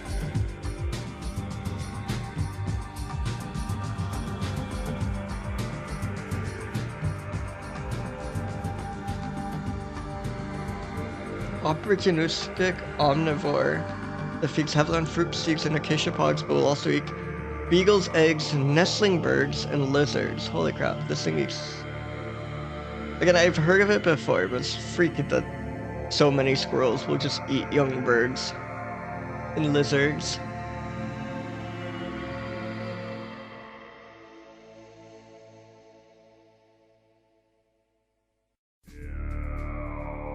I love, like, this materials examined. This is such a, like, 19th century letter that was written or something. Mr. Rengel, who has lately arrived from the Gambia, where his brother is Lieutenant Governor of Fort St. Mary and the other British possessions in that neighborhood. Also, I love that insane that they just like brought this squirrel over, this like somewhat unremarkable squirrel.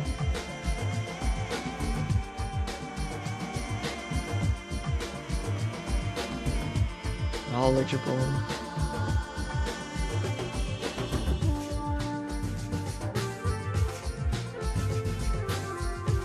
I'm not getting much knowledgeable from this squirrel. Grumpy?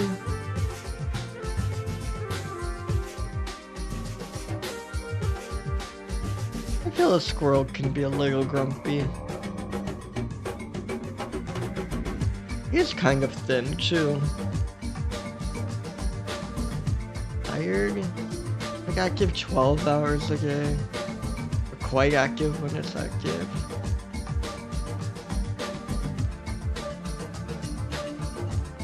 That's good.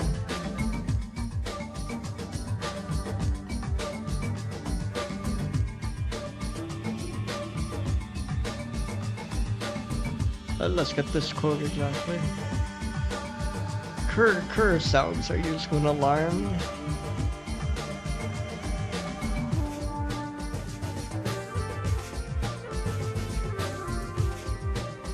Eats birds and lizards. Actually, that should be like opportunistic omnivore.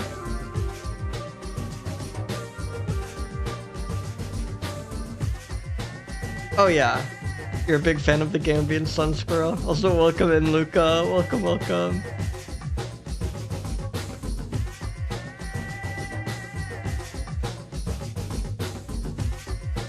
I don't know. It's like. Sun squirrel's a really cool descriptor, I will grant it that. Not sure how I feel about the Gambian sun squirrel. Let's roll another mammal.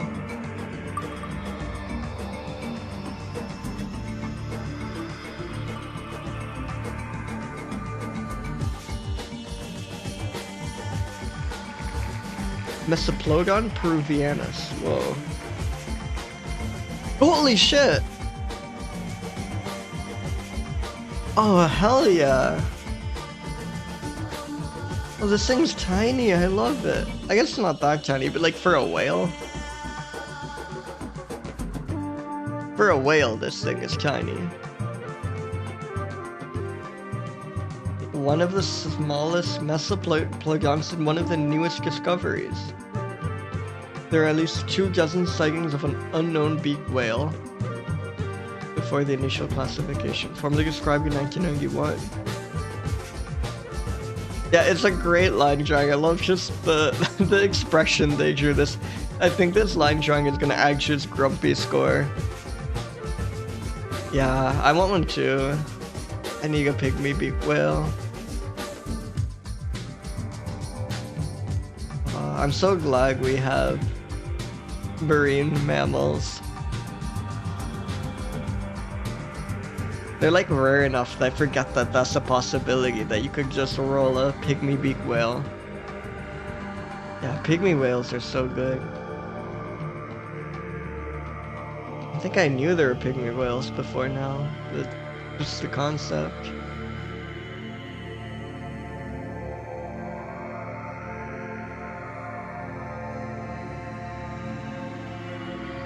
What a cute creature. Kind of like they give using this one. It's a bit more mysterious, but such a nice image.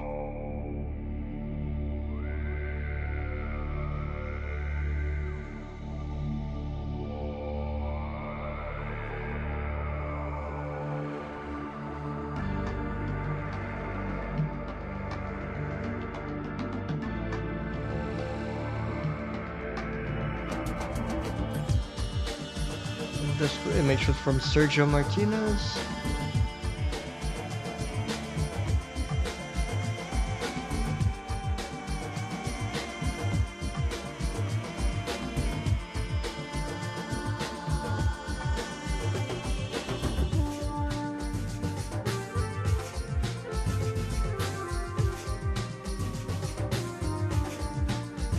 Only 65 sightings as of 2001. That's crazy.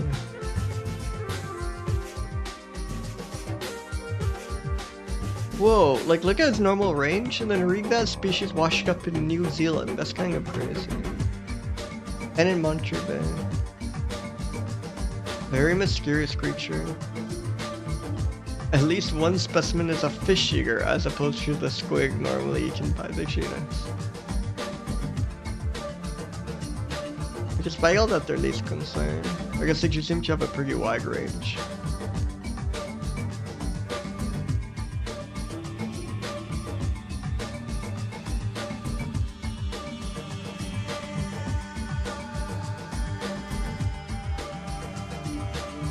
And yeah, since you live in like very deep oceanic waters, I guess it's not that surprising we don't see them very often.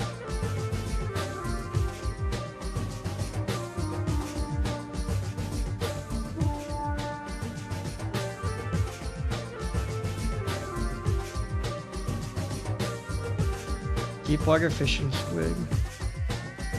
I love the ocean geeps. Like there's probably isn't even that deep in the ocean, all things considered, but like deep for a whale. We know so much little about it. Yeah, greater than 500 meters, it's not nothing.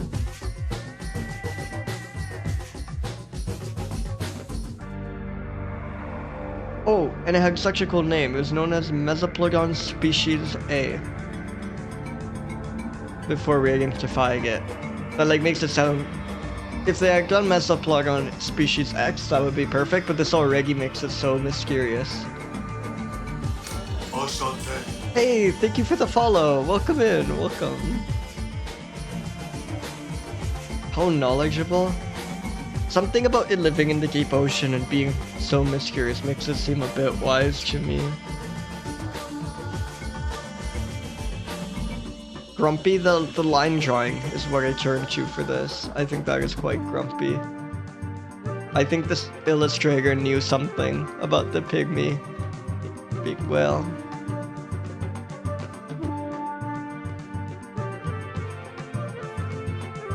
Thin? Kind of hard to tell. There are photos of like the beached ones. Yeah, I don't like showing the gag specimens, but this one isn't too bad to look at. It does look kind of slender, quite slender for a whale. I think these are kind of thin. Maybe like 157. Tired? exactly, creature. I don't think we know enough about them to know if they're tired or not. I guess whales in general feel like, I don't know, quite active and lively, and this looks like dolphin-like enough that bumps it up a bit. Like large whales I could see as being kind of tired, but something this size, it's like hunting fish. I think it's gonna be quite lively.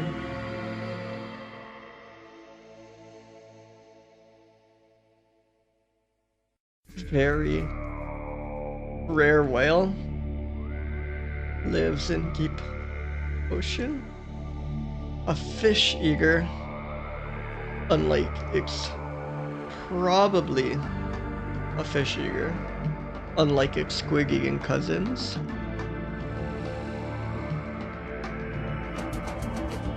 What else?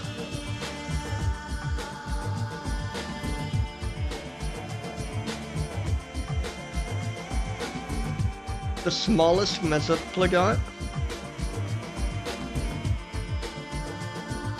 formerly known as Mesoplodon species A. Wonderful. This thing was kind of a cryptic, like, if you think about it. We were finding all of these, like, small whales that, like, did not match any species account we could think of.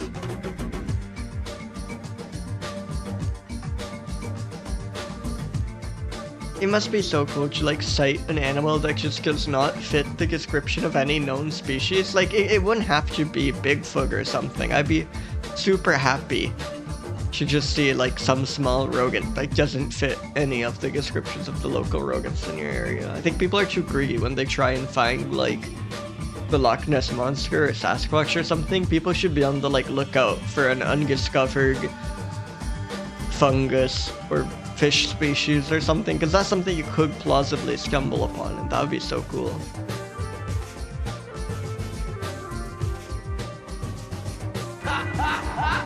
Hey! That was intense! Yakig, thank you so much for the rig. Intense. Welcome in. Your pack opening, right? I hope your stream went well. I hope you opened well.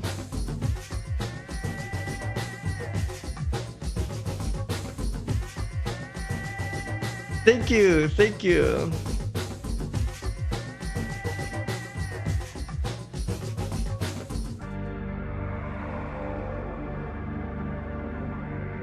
Wait, that's wonderful, Malive. There's like their version of like Bigfoot is.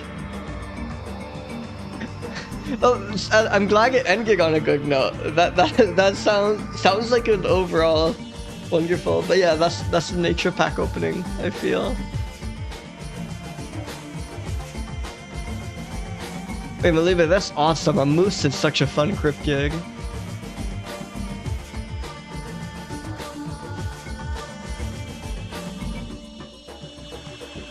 Yeah, so welcome Raiders. I'm Young, I'm reviewing every species of mammal, and I just finished reviewing the pygmy beaked whale, one of the more mysterious whales known. I love this painting. You're gonna properly appreciate it when we roll it. Here were our thoughts on the pygmy beaked whale.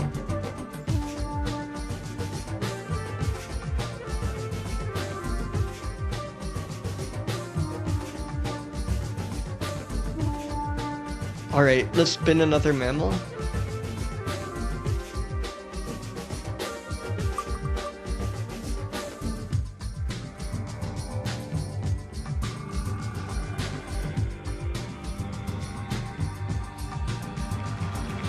Gerbilliscus. Okay, we have a gerbil.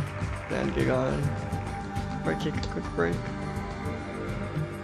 The Savannah gerbil. And Geke, out of your skill here, was there anything in like particular you opened? Was there like one big open that like won it back?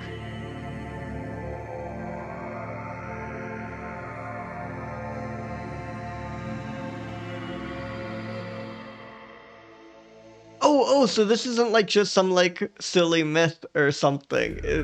We are like genuinely finding traces of mooses. Holy, this sounds like a log of cards. I'm glad the opening went well then. But was there like one card you got that was like near the end that was like very exciting, or was it just like a number that made it good?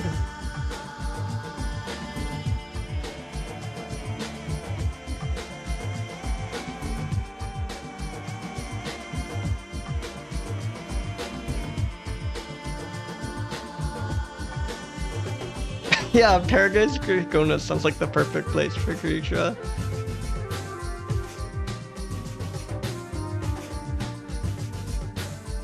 Oh hell yeah, Pikachu EX. Jolteon EX, Eevee EX, oh those sound... I love those. Bag of getting cute ones.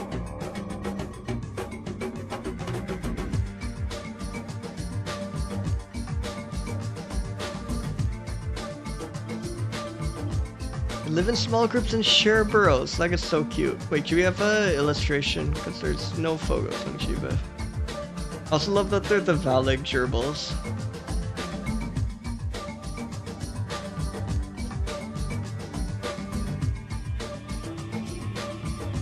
No illustration, so I'm gonna have to draw this, I think.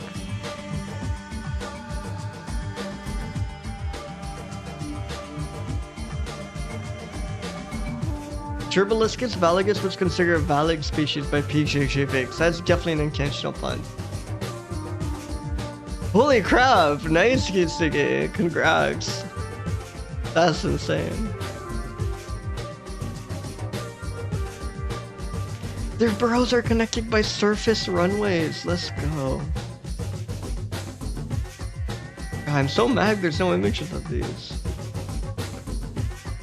Oh, that's a different gerbil. That's just gerbils in general. That's not gonna be it.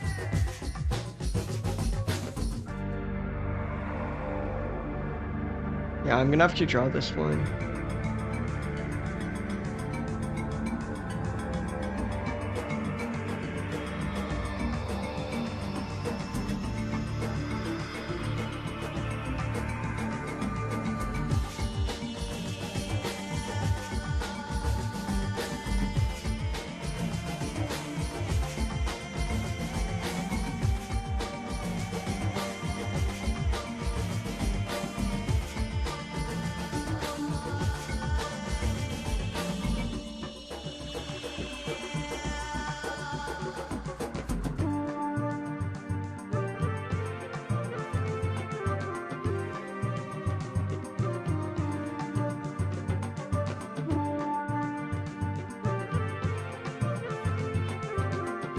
Yeah, thank you again so much for the rate. No worries if you got rig and run. I do all the time, but if not, I hope you enjoy the mammals we rolled today.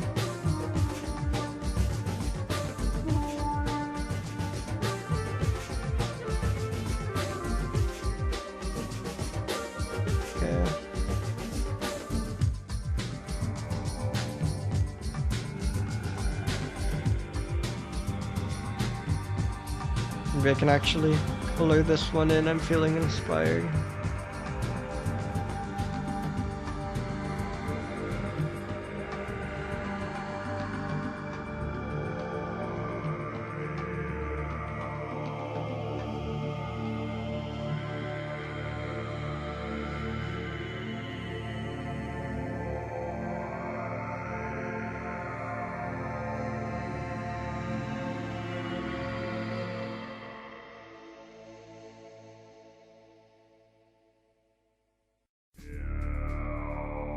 Oh, I accidentally drew the eye on the background, like it's bad.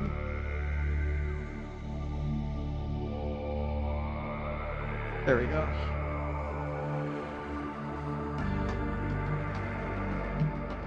It's so annoying not being allowed to zoom in while painting. It's like extra challenge mode. I do not like this GIMP default brush at all.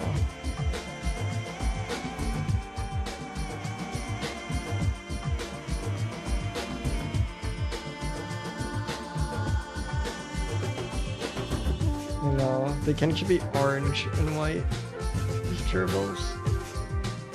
Kind of a brownish orange.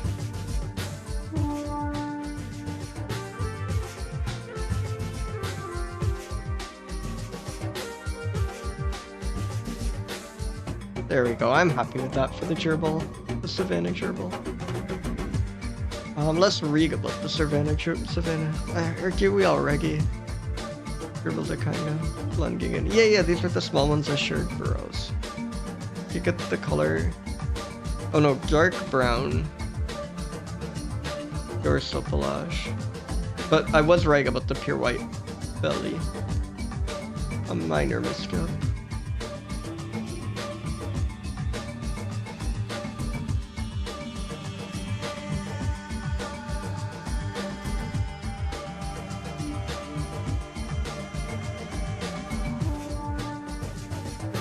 There we go. It's saved.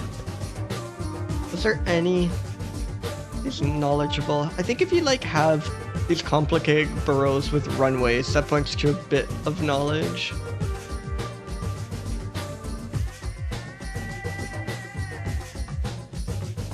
I don't think gerbils are particularly grumpy, and these share burrows. That feels like very not grumpy behavior. Gerbils in general aren't thin. Reading the description, it's a large gerbil. I don't think these are thin.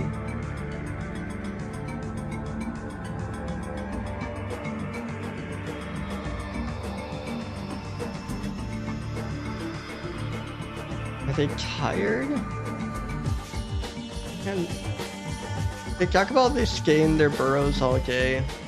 They're nocturnal, so I guess that's fair. But I think if you're like living in tunnels and stuff, that's like a pretty chill life. I think these are like mellow creatures and a bit tired as a result. Low energy.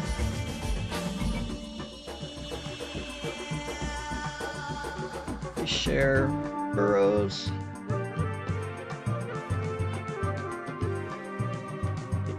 They live in small and share burrows.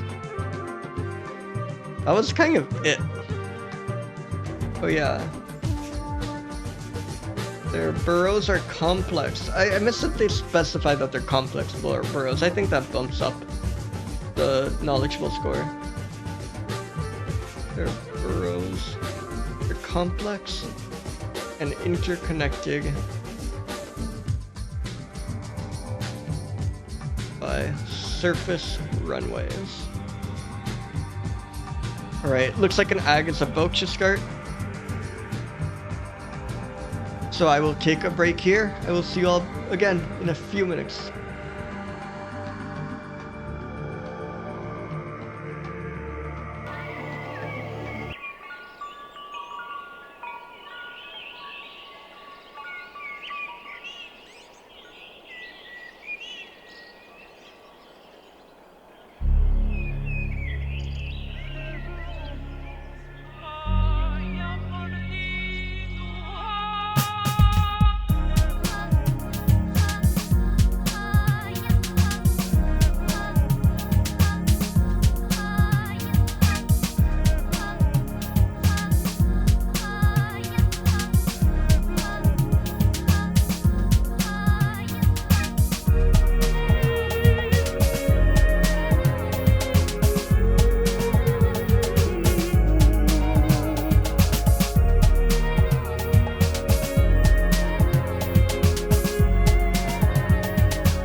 Interessante.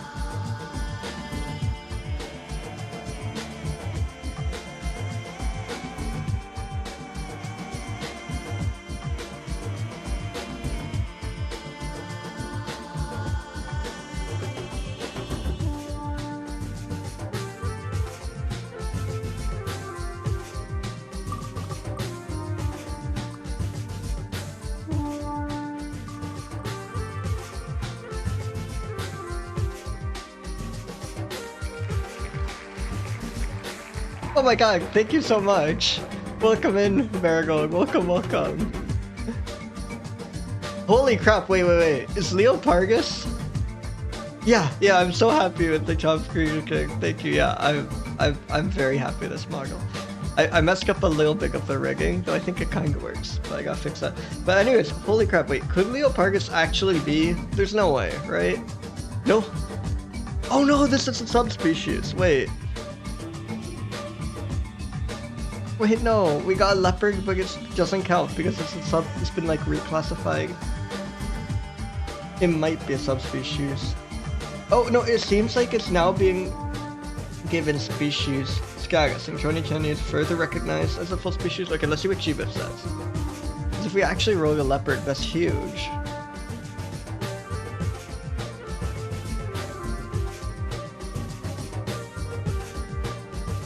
Okay, Wikipedia, like, GBIF accepts this as a Wikipedia, as a species, screw Wikipedia. This has full species status. Insane, a leopard. Or like a relative of the leopard, the pencannel cat. Is Leopardus even the, like, leopard? Yeah, this is a leopard genus. Oh no, it's not. Wait, this is awesome. I did not know there were small cats that had that came in leopard print. Wait, that's wonderful. Look at these. Like this one? That is like full on leopard.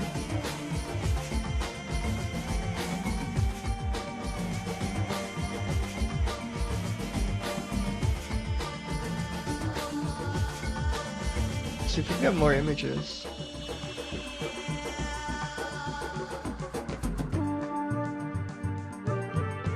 Holy moly. Oh, I love this drawing, including.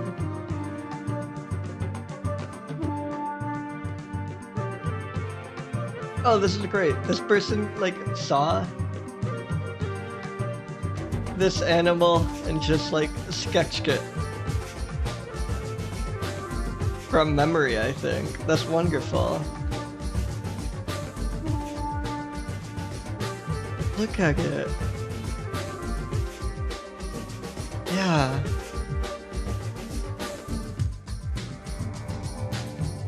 Really good creature.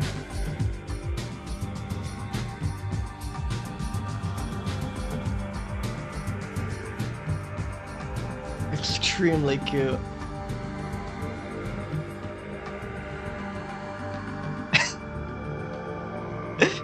Exactly.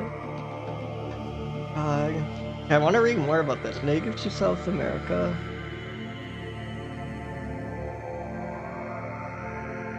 Oh, melanistic. So this, I was wondering about that. So this is like a melanistic specimen. This one, like the, you know, it's like albinism, but with melon.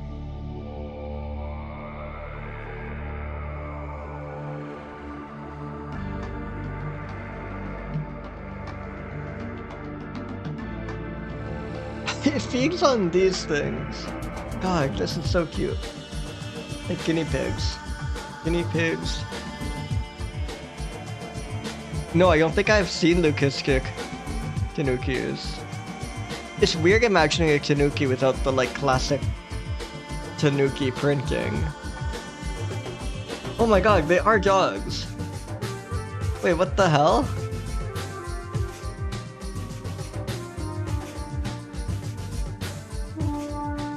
That's just a dog. That's so funny how much that changes things. That reminds me of how, like, if you shave an owl, it, like, just looks like a normal bird. Like, it's all the feathers that give it, like, such a distinct shape and stuff. Shave is not the right word there, but, you know, if you ever have, like, a hairless owl or, like, a newborn owl, it just looks like a regularly shaped bird. Or, like, an owl skeleton is maybe the best way, the easiest way of seeing that. That's crazy. Thank you. That is a wonderful recommendation. That's so funny. They are just dogs with like raccoon pattern.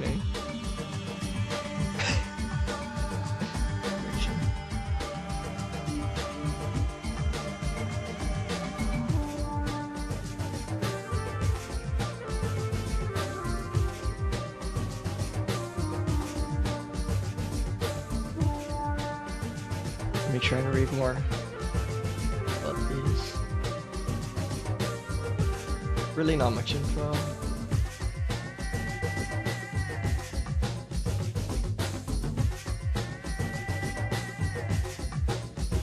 We can read about the main subspecies.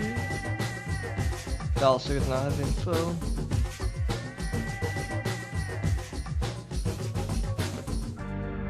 About the size of a domestic cat. It's crazy. I think that was one of the biggest surprises to me. To be perfectly honest, I didn't like know there were different, like, many species of small cat.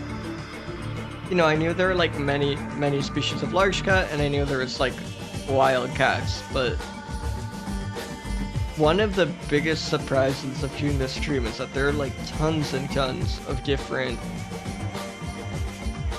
types of small cat, like different species of small cat. It's not just like one singular one that they all derive from.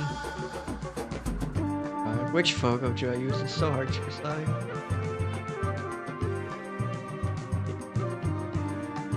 The drawing is so funny. I do like this one quite a bit, and I should probably use a photo when it's available. The name Manual is familiar. I feel like I've seen that before.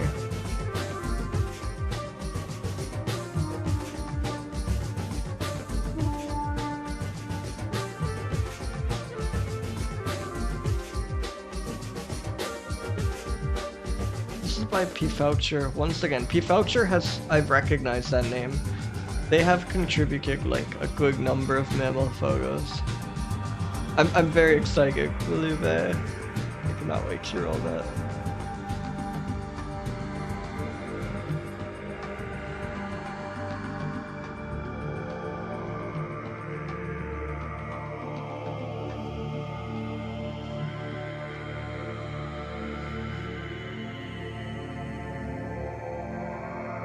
How think is considered cats are on the scale of mammals on the smarter side. There's very little information on hand canal cats in particular.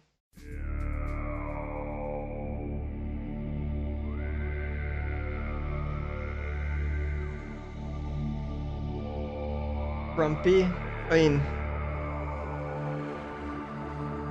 Grumpy cat? Anyone? Anyone remember Grumpy Cat? Does anyone here? Does anyone? Is it thin? Some of these images make it out to be, like, compared to like some of the like mice we were getting that were really quite round, I do think this cat on the scale of mammals is on the thin side. It's not like crazy thin, but I think it's quite, yeah, rest in peace, Grumpy Cat. Crazy. Tired. Cats are like quite, they're like carnivores, especially like a wild cat, like a domestic cat. Put this thing in your bio if you're one of 13% of teens that remember Grumpy Cat. I think domestic cats are kind of, you know, they don't have to be on the prowl as much, so they kind of color our view of cats, but I think they're quite alert in general, right? They don't strike me as particularly tired.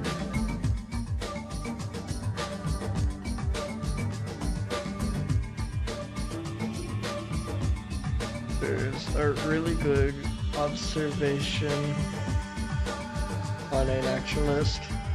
That's just someone's sketch from memory of one.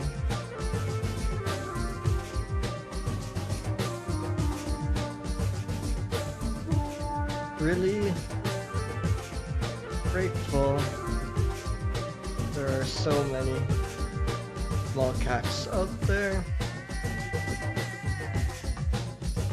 Yeah, exactly.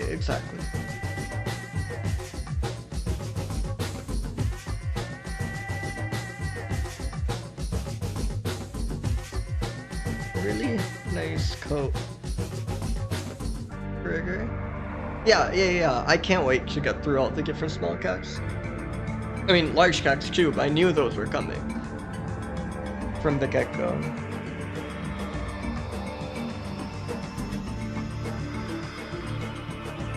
I still can't get over the leucistic Tanuki thing. That is crazy.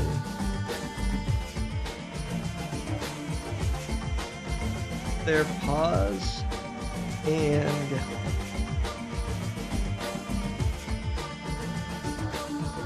lower limbs are black, which makes it look like they have hoops on, and that's awesome. I think I need to, because in some images it's much clearer than others. Let me demonstrate this. Yeah, here's a good image for that. Isn't that awesome?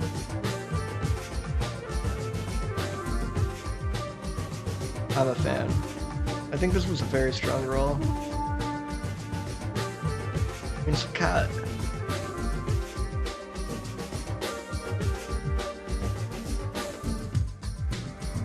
Let's roll another.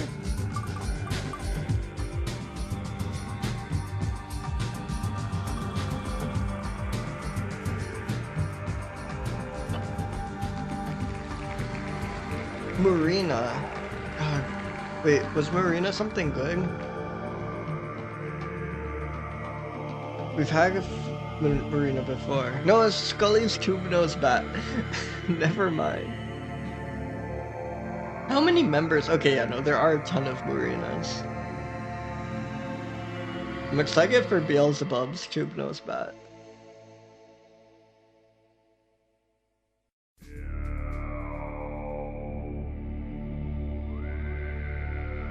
Oh, this is like a classic bat. This is quite good. Very cute.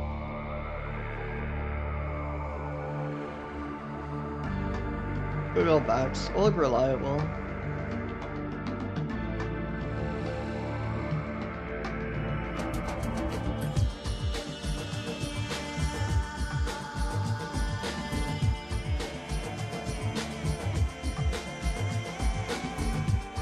Yeah, this is like a very archetypical bat. This is what I think about when I think about bats.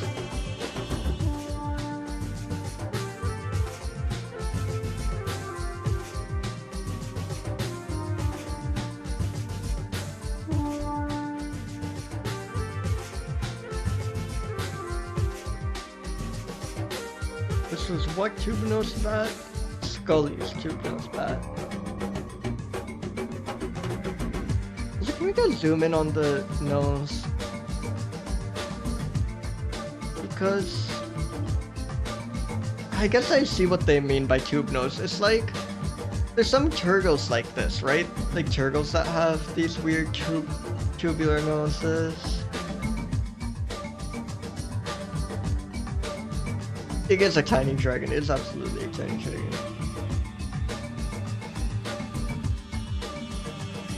Yeah, these soft shell turtles, which they have these almost these snouts.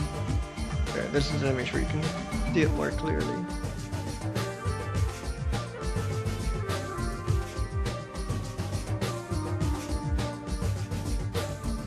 And it sort of has a similar situation going on.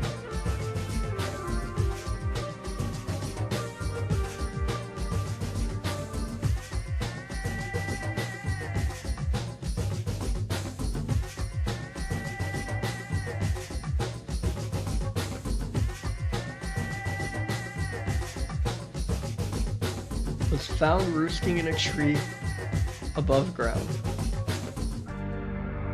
Was recorded roosting alone once. Organ feeding, no information.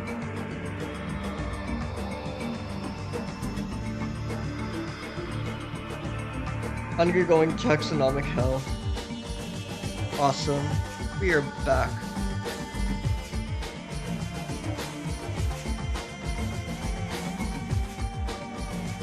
Knowledgeable. It kind of looks like childish and naive here. It just like looks so full of like innocent glee. I don't think this bat knows much of the world yet. Grumpy? See, bats you think by default are grumpy. This one is very playful. This one doesn't strike me as grumpy at all. It does strike me as a bit thin. Not much though, it definitely has some. And it, again, looks full of energy.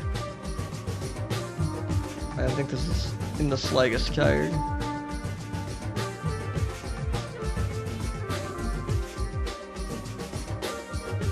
In taxonomic hell, one was found roosting alone. Oh yeah, no.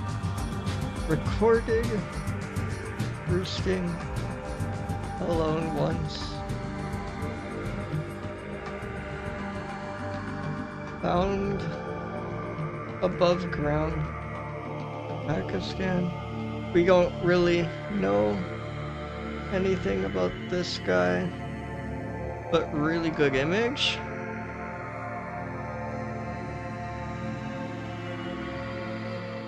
Classic bat.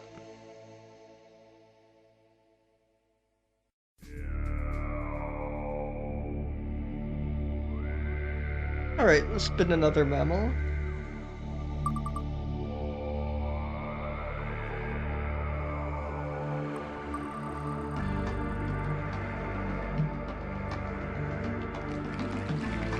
Oh, Akodon, we've had these before.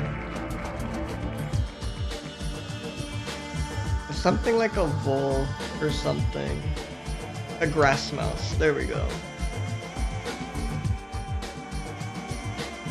Only found in Peru. Named after Carl Kofordi.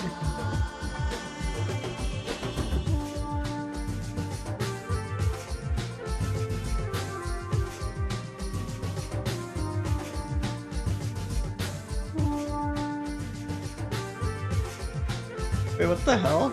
Oh, there we go, there we go. For a second I thought there was no information. Like the Chiba pages was empty, it was nearly loading.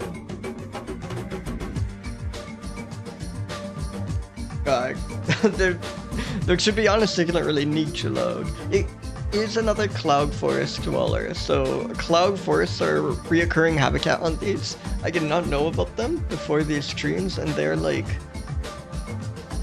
the most beautiful thing imaginable to me. Let's get some cloud forest images here. Like, look at that. There's these like very high elevation like rainforests that appear that like at cloud level. So they're just kind of trenched in a permanent fog. And I still think like my ideal habitat would be a cloud forest. I would love to just live in a cloud forest. They're just so cool. Like, look at that.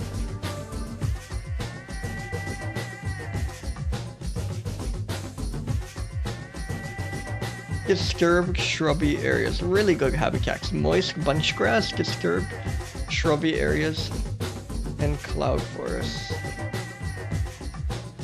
Please tell me you have an illustration of this. I've drawn enough mice today.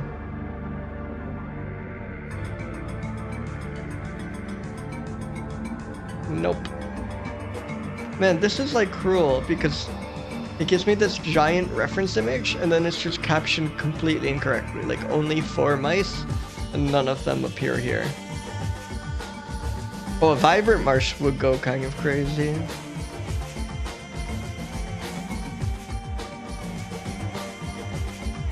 I'm gonna assume these are other images in its genus and kind of, I mean, it's a mouse. What's there to say? I can draw that.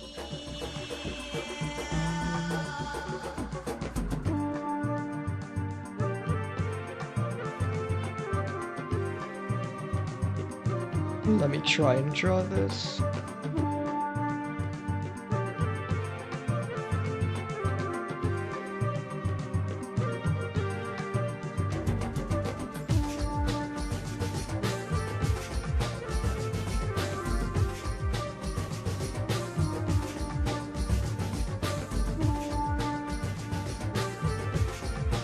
And now, does it describe the coloration at all? Hobson's undrawable mouse is gonna be hell.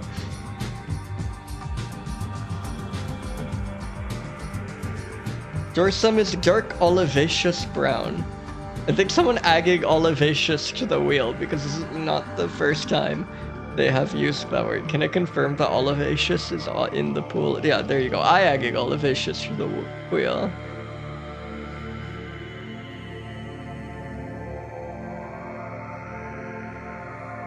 I don't think this brown I had was quite olivaceous. I think I need to like really dip into the yellows a bit. Yeah, there we go. This is gonna be an olivaceous brown, just you wait. Actually might be too olivaceous. I find it hard to believe the grass mouse is this olivaceous.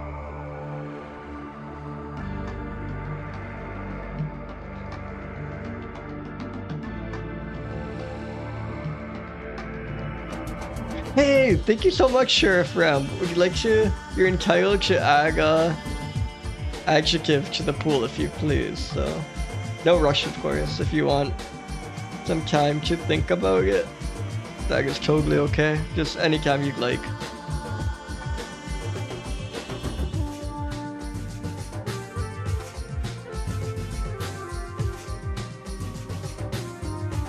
Thank you so much. iNaturalist has been absolutely essential in doing these streams.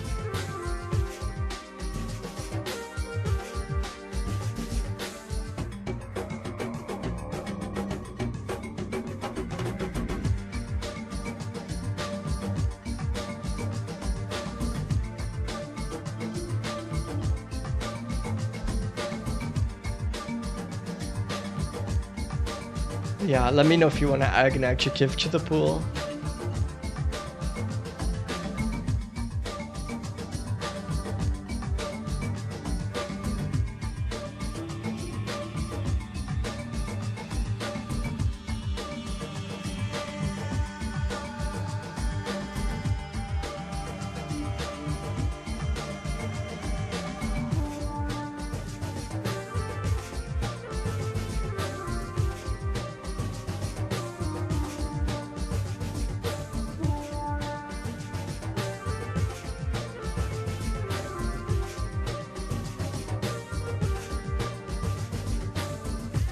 Olivaceous.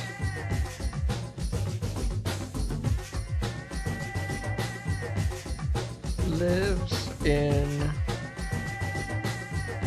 moist bunch grass, disturbed shrubby areas, loud forests.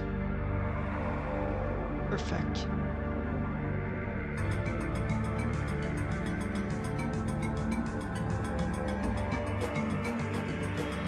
Remove that from the wheel and spin another.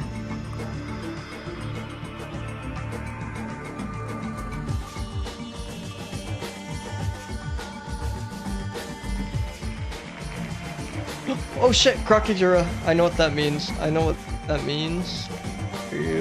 Are you ready? That's 2 in 1 stream. Let's go. And like a borderline case on top of that as well. Yes, the Sahelian tiny shrew. I knew it was gonna be a shrew. I did not know it was gonna be a tiny shrew.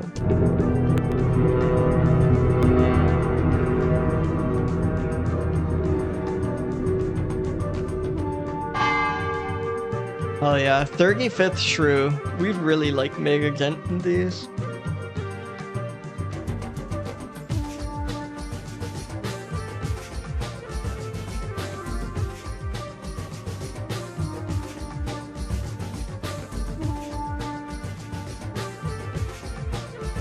shockingly no photos of the Sahelian tiny shrew.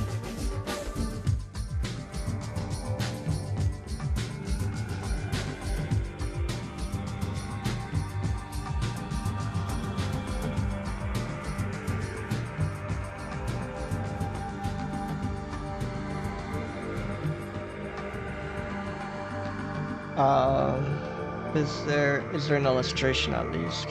And this one, if there's any issue, I can consult the physical book because once again, I was very generously given it as a Christmas gift. Number 355.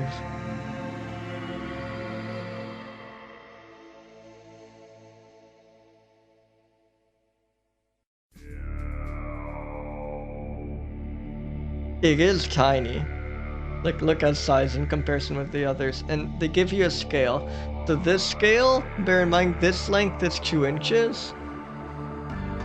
We are here. So this thing is like, I don't know, neck to butt, at most 2 inches long. This thing is tiny.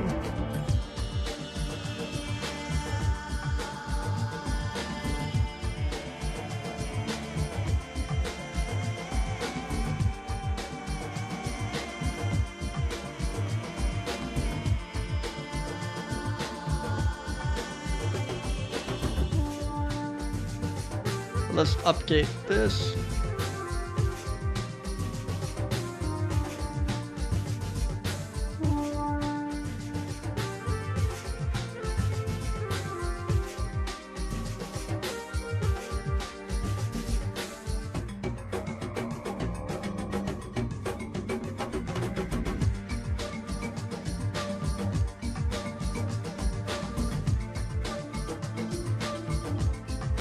Image by Tony Lovett.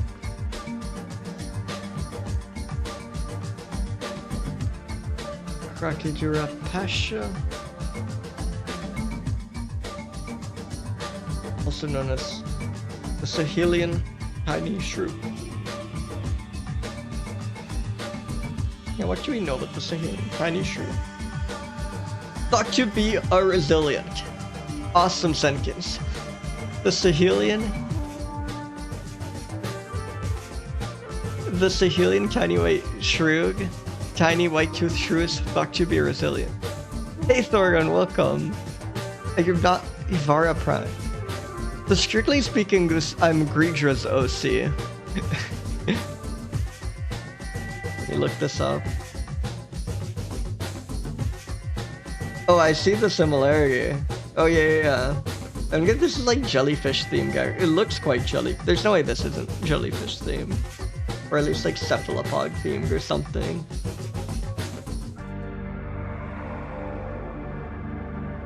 Yeah, the design is actually Greedra's. I'm forever grateful for it. Thought to be a resilient.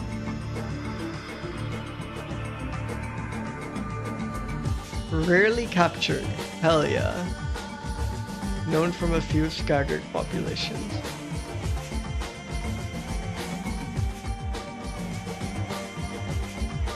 Found in uninhabited regions, currently faces no known threats. That is wonderful to hear.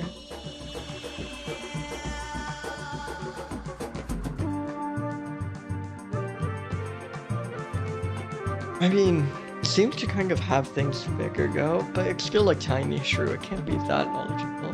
It seems to have too good of a life to really imagine this being grumpy. It seems like it just kind of has no complaints. It is a bit on the thin side.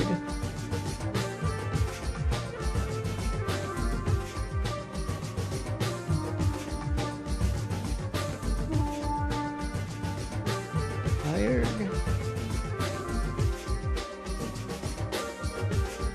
I think it's kind of cheerful. And I think shrews can be quite lively creatures actually. Hey, thank you for the follow. Welcome.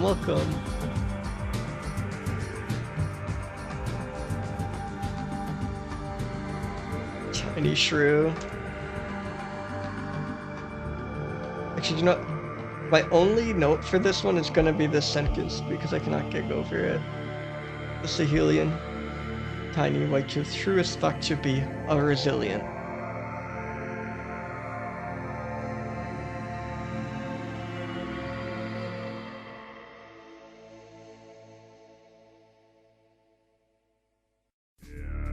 Okay, let's spin a new mammal.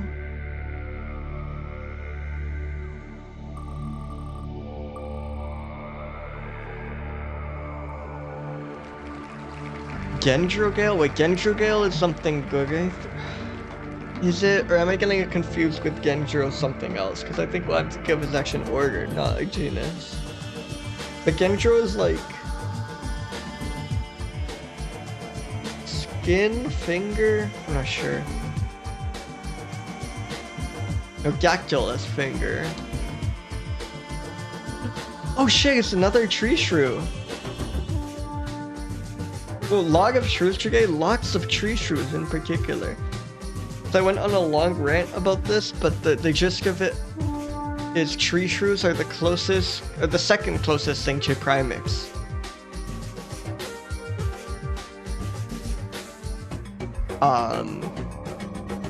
Primates, the closest relative to primates like us that aren't primates are the colugos, the next closest are the tree shrews. And let me increment that counter.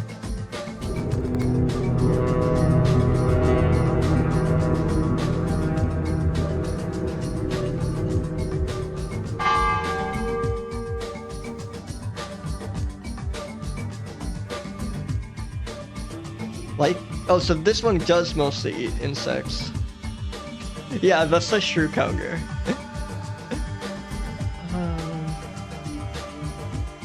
Uh-oh, has not been recorded since the early 1970s. Not looking great for this guy. That makes me suspect there will not be any images on a naturalist.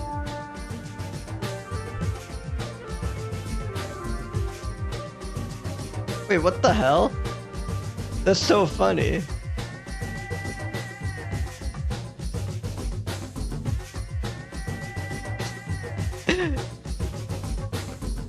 Has not been recorded since the early 1970s. Will someone tell all these people? Because it seems like it's been photographed 100 times here. God, really good creature. It looks so funny here, like the bugged out eyes. Incredibly good. God, it's so strange. It's like shrew-like, but you can tell that it's its own thing. It's like not quite just a shrew.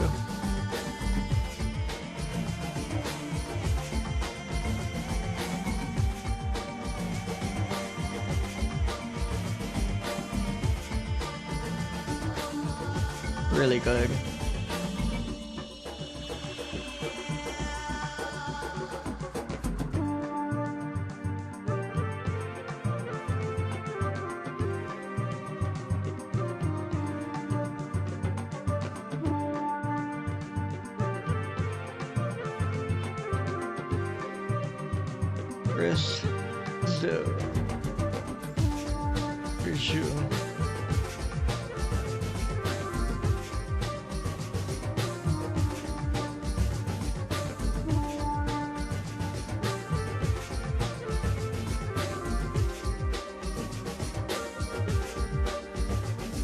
And that's a back-to-back shrews. That's insane.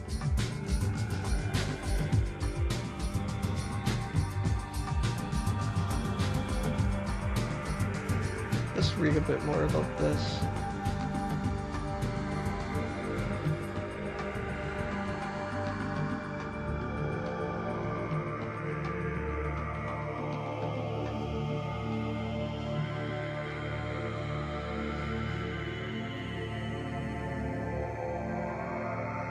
Most of these beetles does not appear to be trappable with fruit bait. It is not falling for that shit.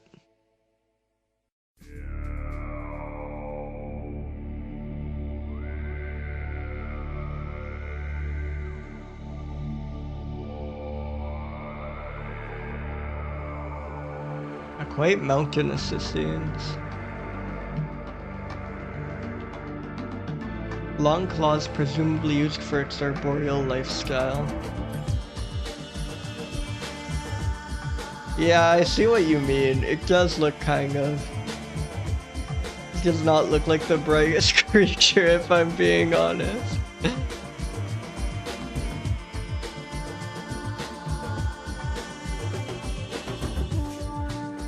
Let's be evil. Let's do 21. Grumpy. Doesn't strike me as grumpy.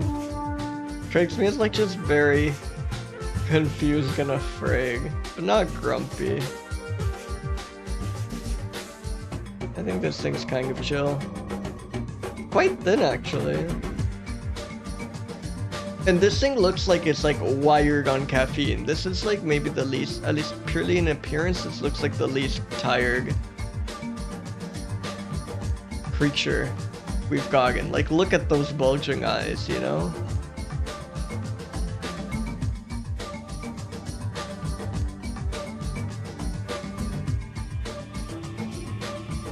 Second tree shrew of the stream.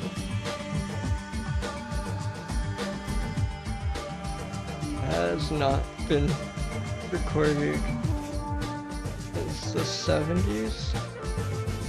No one shall pursue.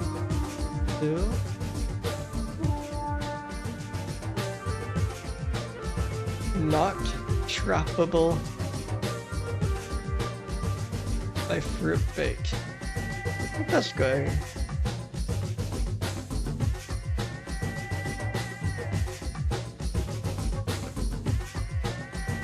Let's spin another mammal.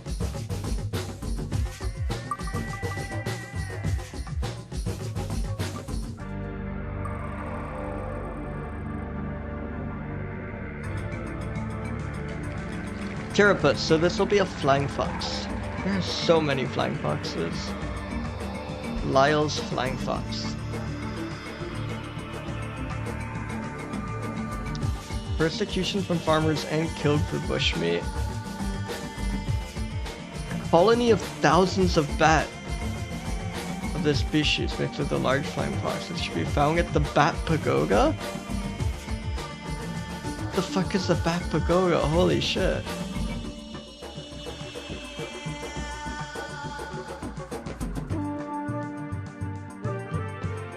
The most famous temple in Vietnam, Mekong's village is the Bat Pagoda.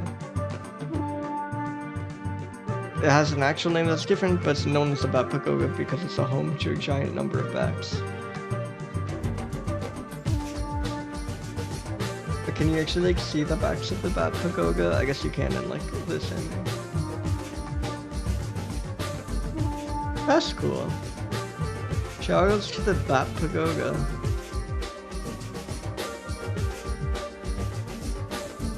Oh, it gets a seed disperser, it gets a pollinating.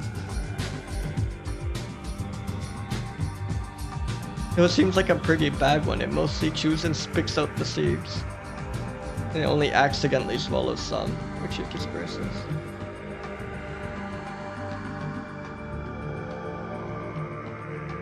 Oh, reservoir for the Nipah virus.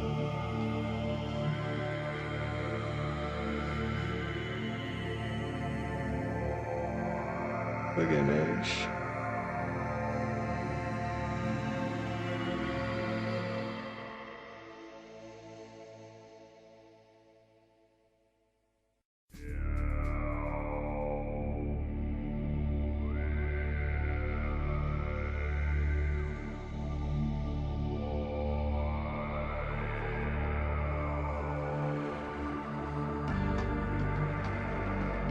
This image was by Malin Thyssen Krupp.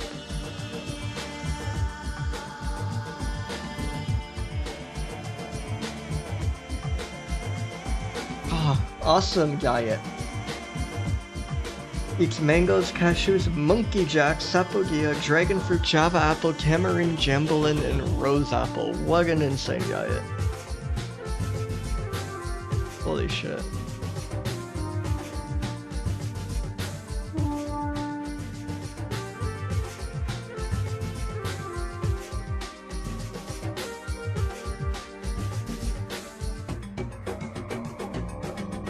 Okay, let's see if we can get more information on GBIF.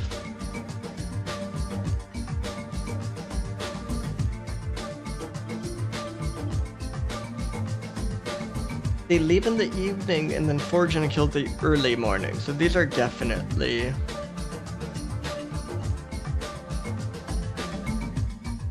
Definitely awake for a long time. I'm thinking these are not tired.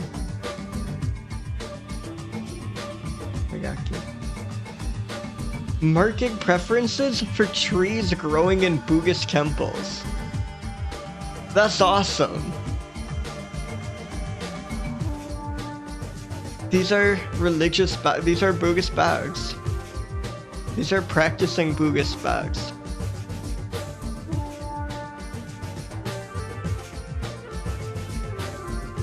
That's so funny.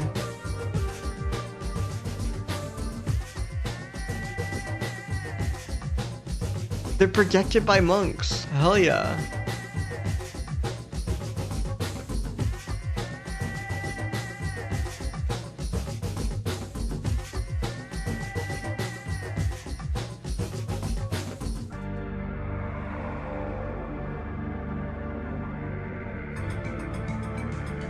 I think just hanging out in these Bugus temples, talking to these monks, befriending the monks, they must have some knowledge imparted upon them.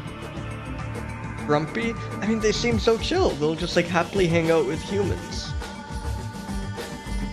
Definitely thin.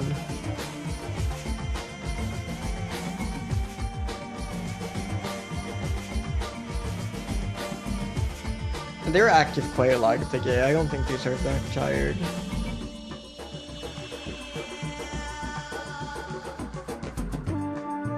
Market preference for Buddhist temples where it is protected by the monks. I think that's all I need to write. Like nothing else I could write about this back comes close. Let me update this. This is Lyle's Flying Fox.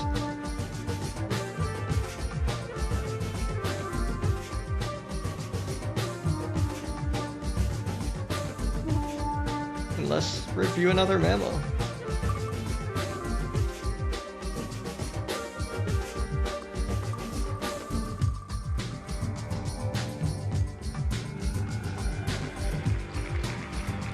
Ochotona when Genesis.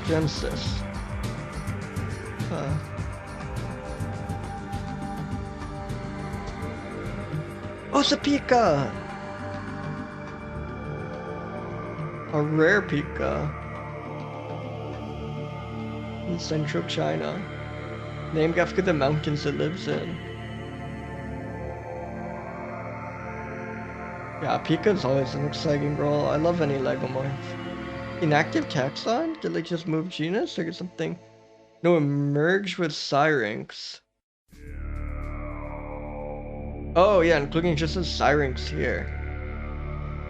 Wait, is syrinx on my pool? No, it's not, so I'm free. They've just renamed the species for whatever reason. I am free to review it as it stands. Let me update the species name for you. It's in fact Ochotona syrinx.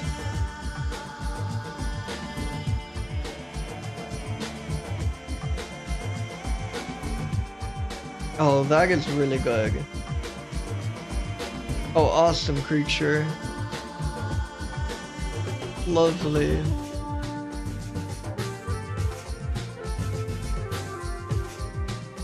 Right? I really like this image. We're just looking directly at the camera.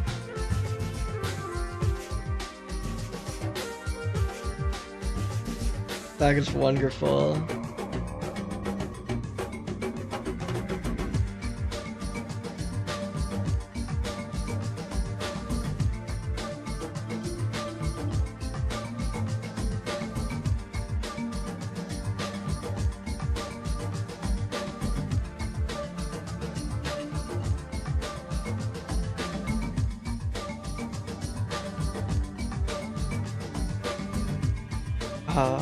This was the singling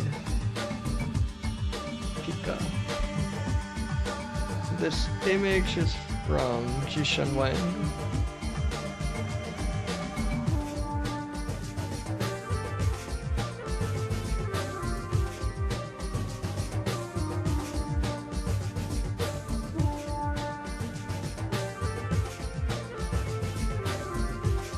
It's so funny to me how they call teenage animals sub-adults.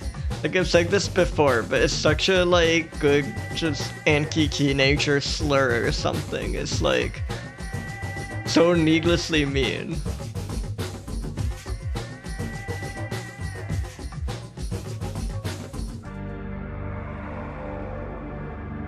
Cheska rufus. Winter fur is longer. Softer and grayer than during other seasons.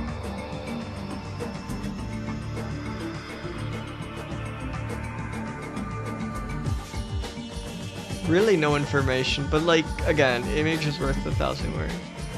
Burrowing species, all picas feed on green plants. Nothing specific about this mammal.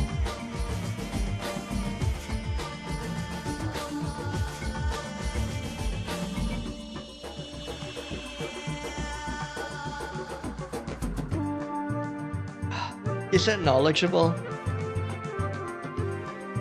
Yeah, it looks so friendly. It's so puppy. You know? God, I love it so much. Is it knowledgeable?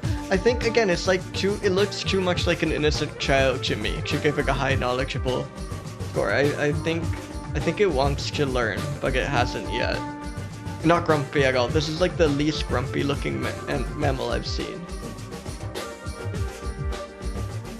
Definitely like not thin.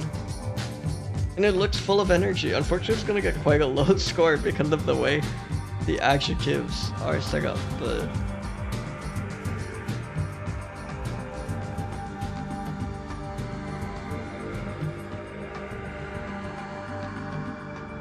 This is puppy. There, Pika.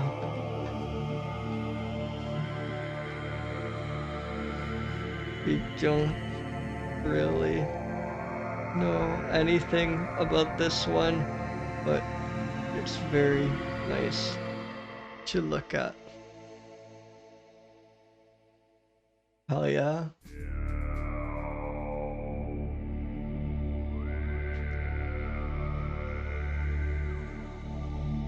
Alright, I think I'll like review, let's spin like maybe, let's end it on the next good one at least. I'll spin another mammal, but I kind of want to end it before the next ag break, so hopefully this will be a good roll, and if so I'll call it there, otherwise we will see.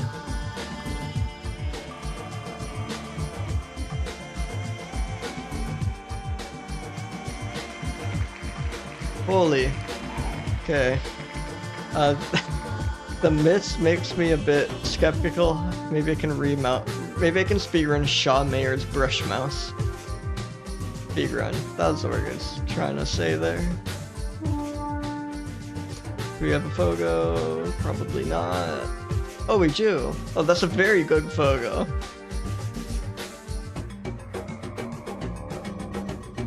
Like, it's so funny.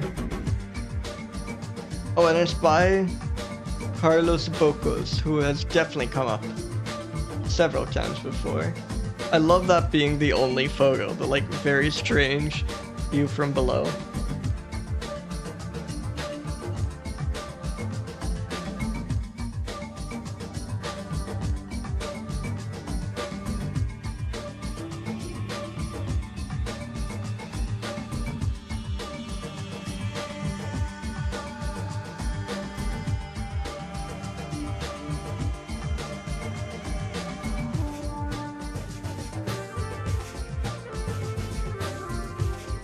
Shaw Mayer's Brush Mouse.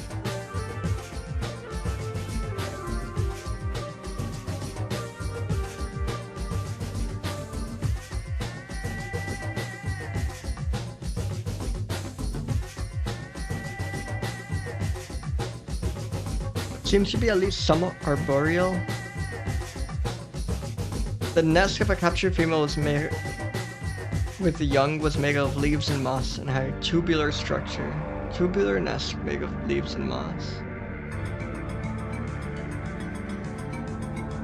Virtually nothing is known of this species. Awesome. I'm glad they cut the chase there.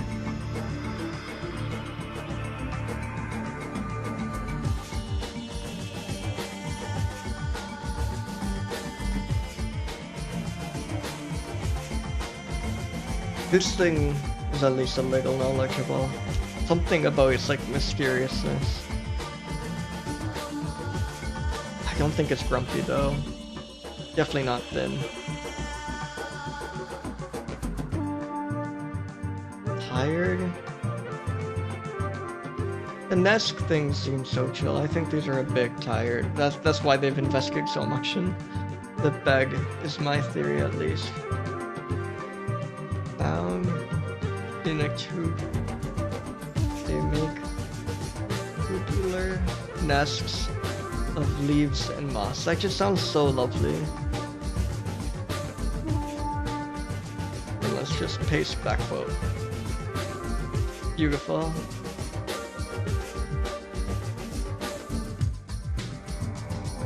Okay. Let's spin another mammal.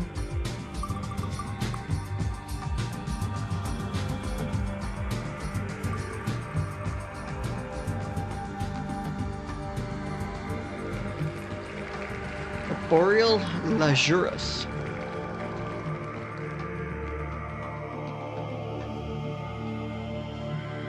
The eastern regbat, microbat, is very small. Oh, that is quite cute.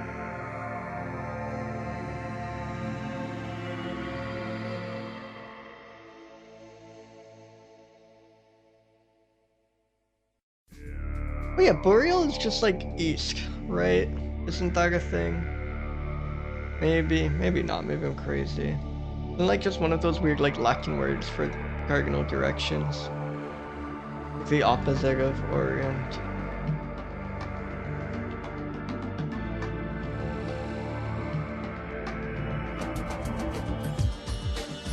Attributions just given as USGS. I wish they'd at least say which government worker photographed this one, because it is a nice photo.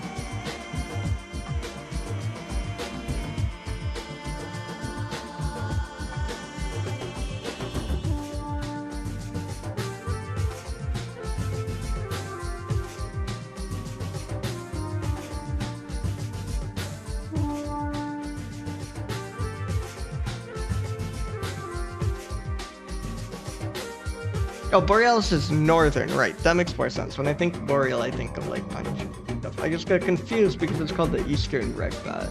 Definitely can have a note there.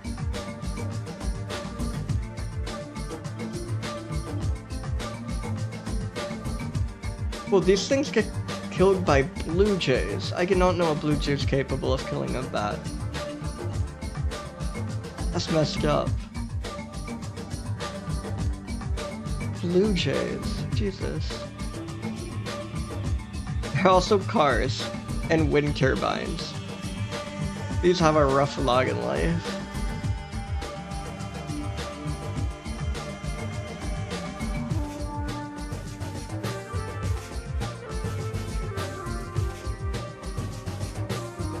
Knowledgeable? Okay. Getting killed by cars is understandable. Getting kills by blue jays and wind turbines, which are just standing there, that doesn't speak particularly highly about the eastern regbat. I'm sorry. He looks so cheerful in the image. Oh, I wish blue jays killed cars and wind turbines. That'd be so much funnier.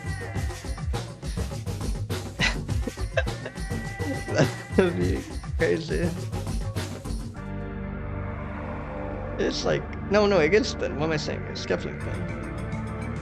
I got my scale mixed up. I thought it was going the other way. Actually, it's like thinner than that even. It's like 194. Tired? No, this thing looks extremely awake. Again, I just want to end on a good one. Preyed on by blue jays, cars, wind turbines. Really messed up views. Borealis species. The eastern reg. There we go.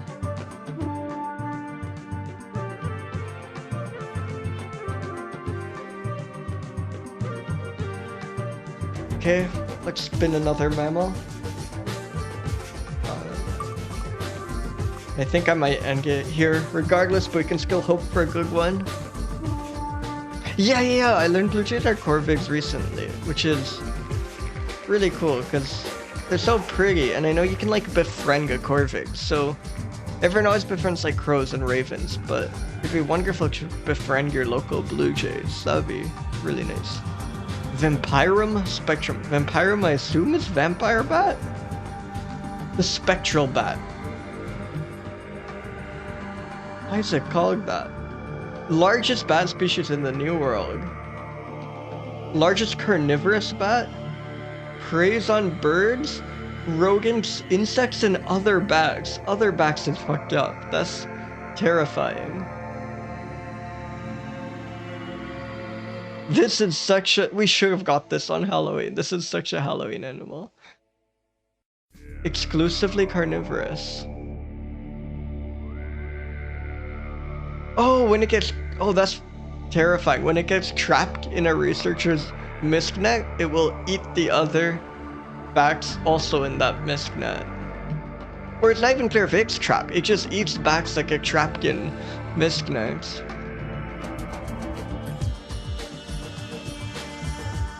Yeah, they just refuse to eat fruit. This is terrifying. Holy shit.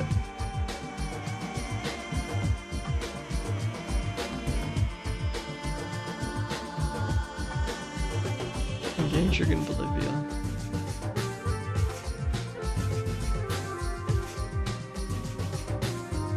Really cool lagon name too, Vampirum spectrum.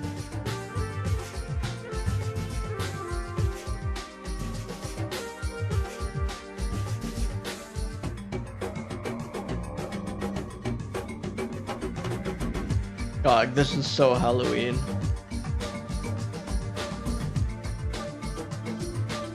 Look at that.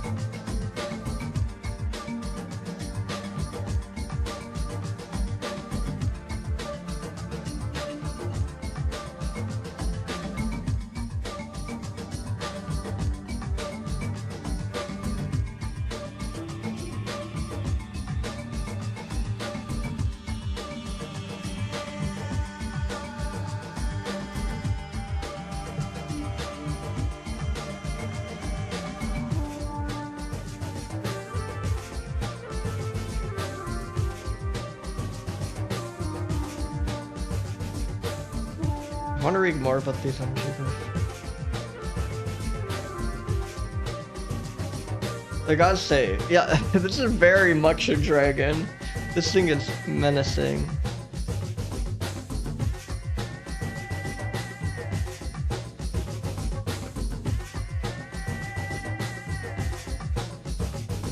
Why is it in Spanish? Yeah, okay, there we go. If you just scroll down, it's no longer Spanish.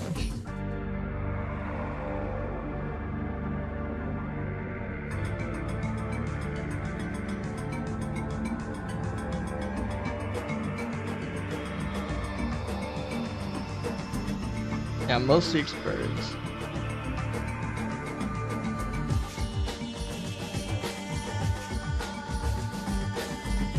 So I think the fact that this thing will like eat bats trapped in researchers' mist nets, that is kind of genius. I have to hand it to these bats. They are quite knowledgeable. Grumpy, I mean, like in the sense that they're like evil. Thin. It's thin. It's maybe a bit less thin looking than most of the bats we've had. Tired? No, these things are not tired. These things are like vicious killers. Not rest. Largest carnivorous bat. Largest New World bat. They eat birds. All mammals, even other bats, including bats trapped in researchers' mist nets. Terrifying. Cool. Latin and common name. I think that's good for the Vampirum spectrum. Gugnoksha, and Gigon. Thank you all so much again for coming by, and thank you especially, Gridra, for making such a wonderful avatar. Let me shout you out one more time. Please follow Gridra if you're not already. They're a wonderful streamer. And yeah, it was great having you all. I will be live again Saturday at the usual time. That's 4 p.m. Pacific, 7 p.m. Eastern. Now give me just 1 second to find someone to rig. Yeah, thank you for coming by. Thank you all.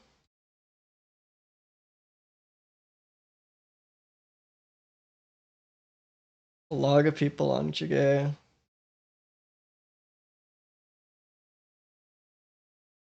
A lot of people on Jigay.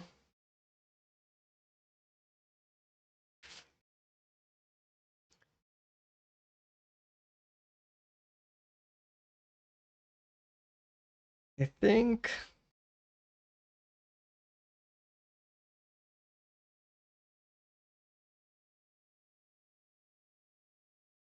Oh, it looks like Gigas is on. Let's rate Giggles.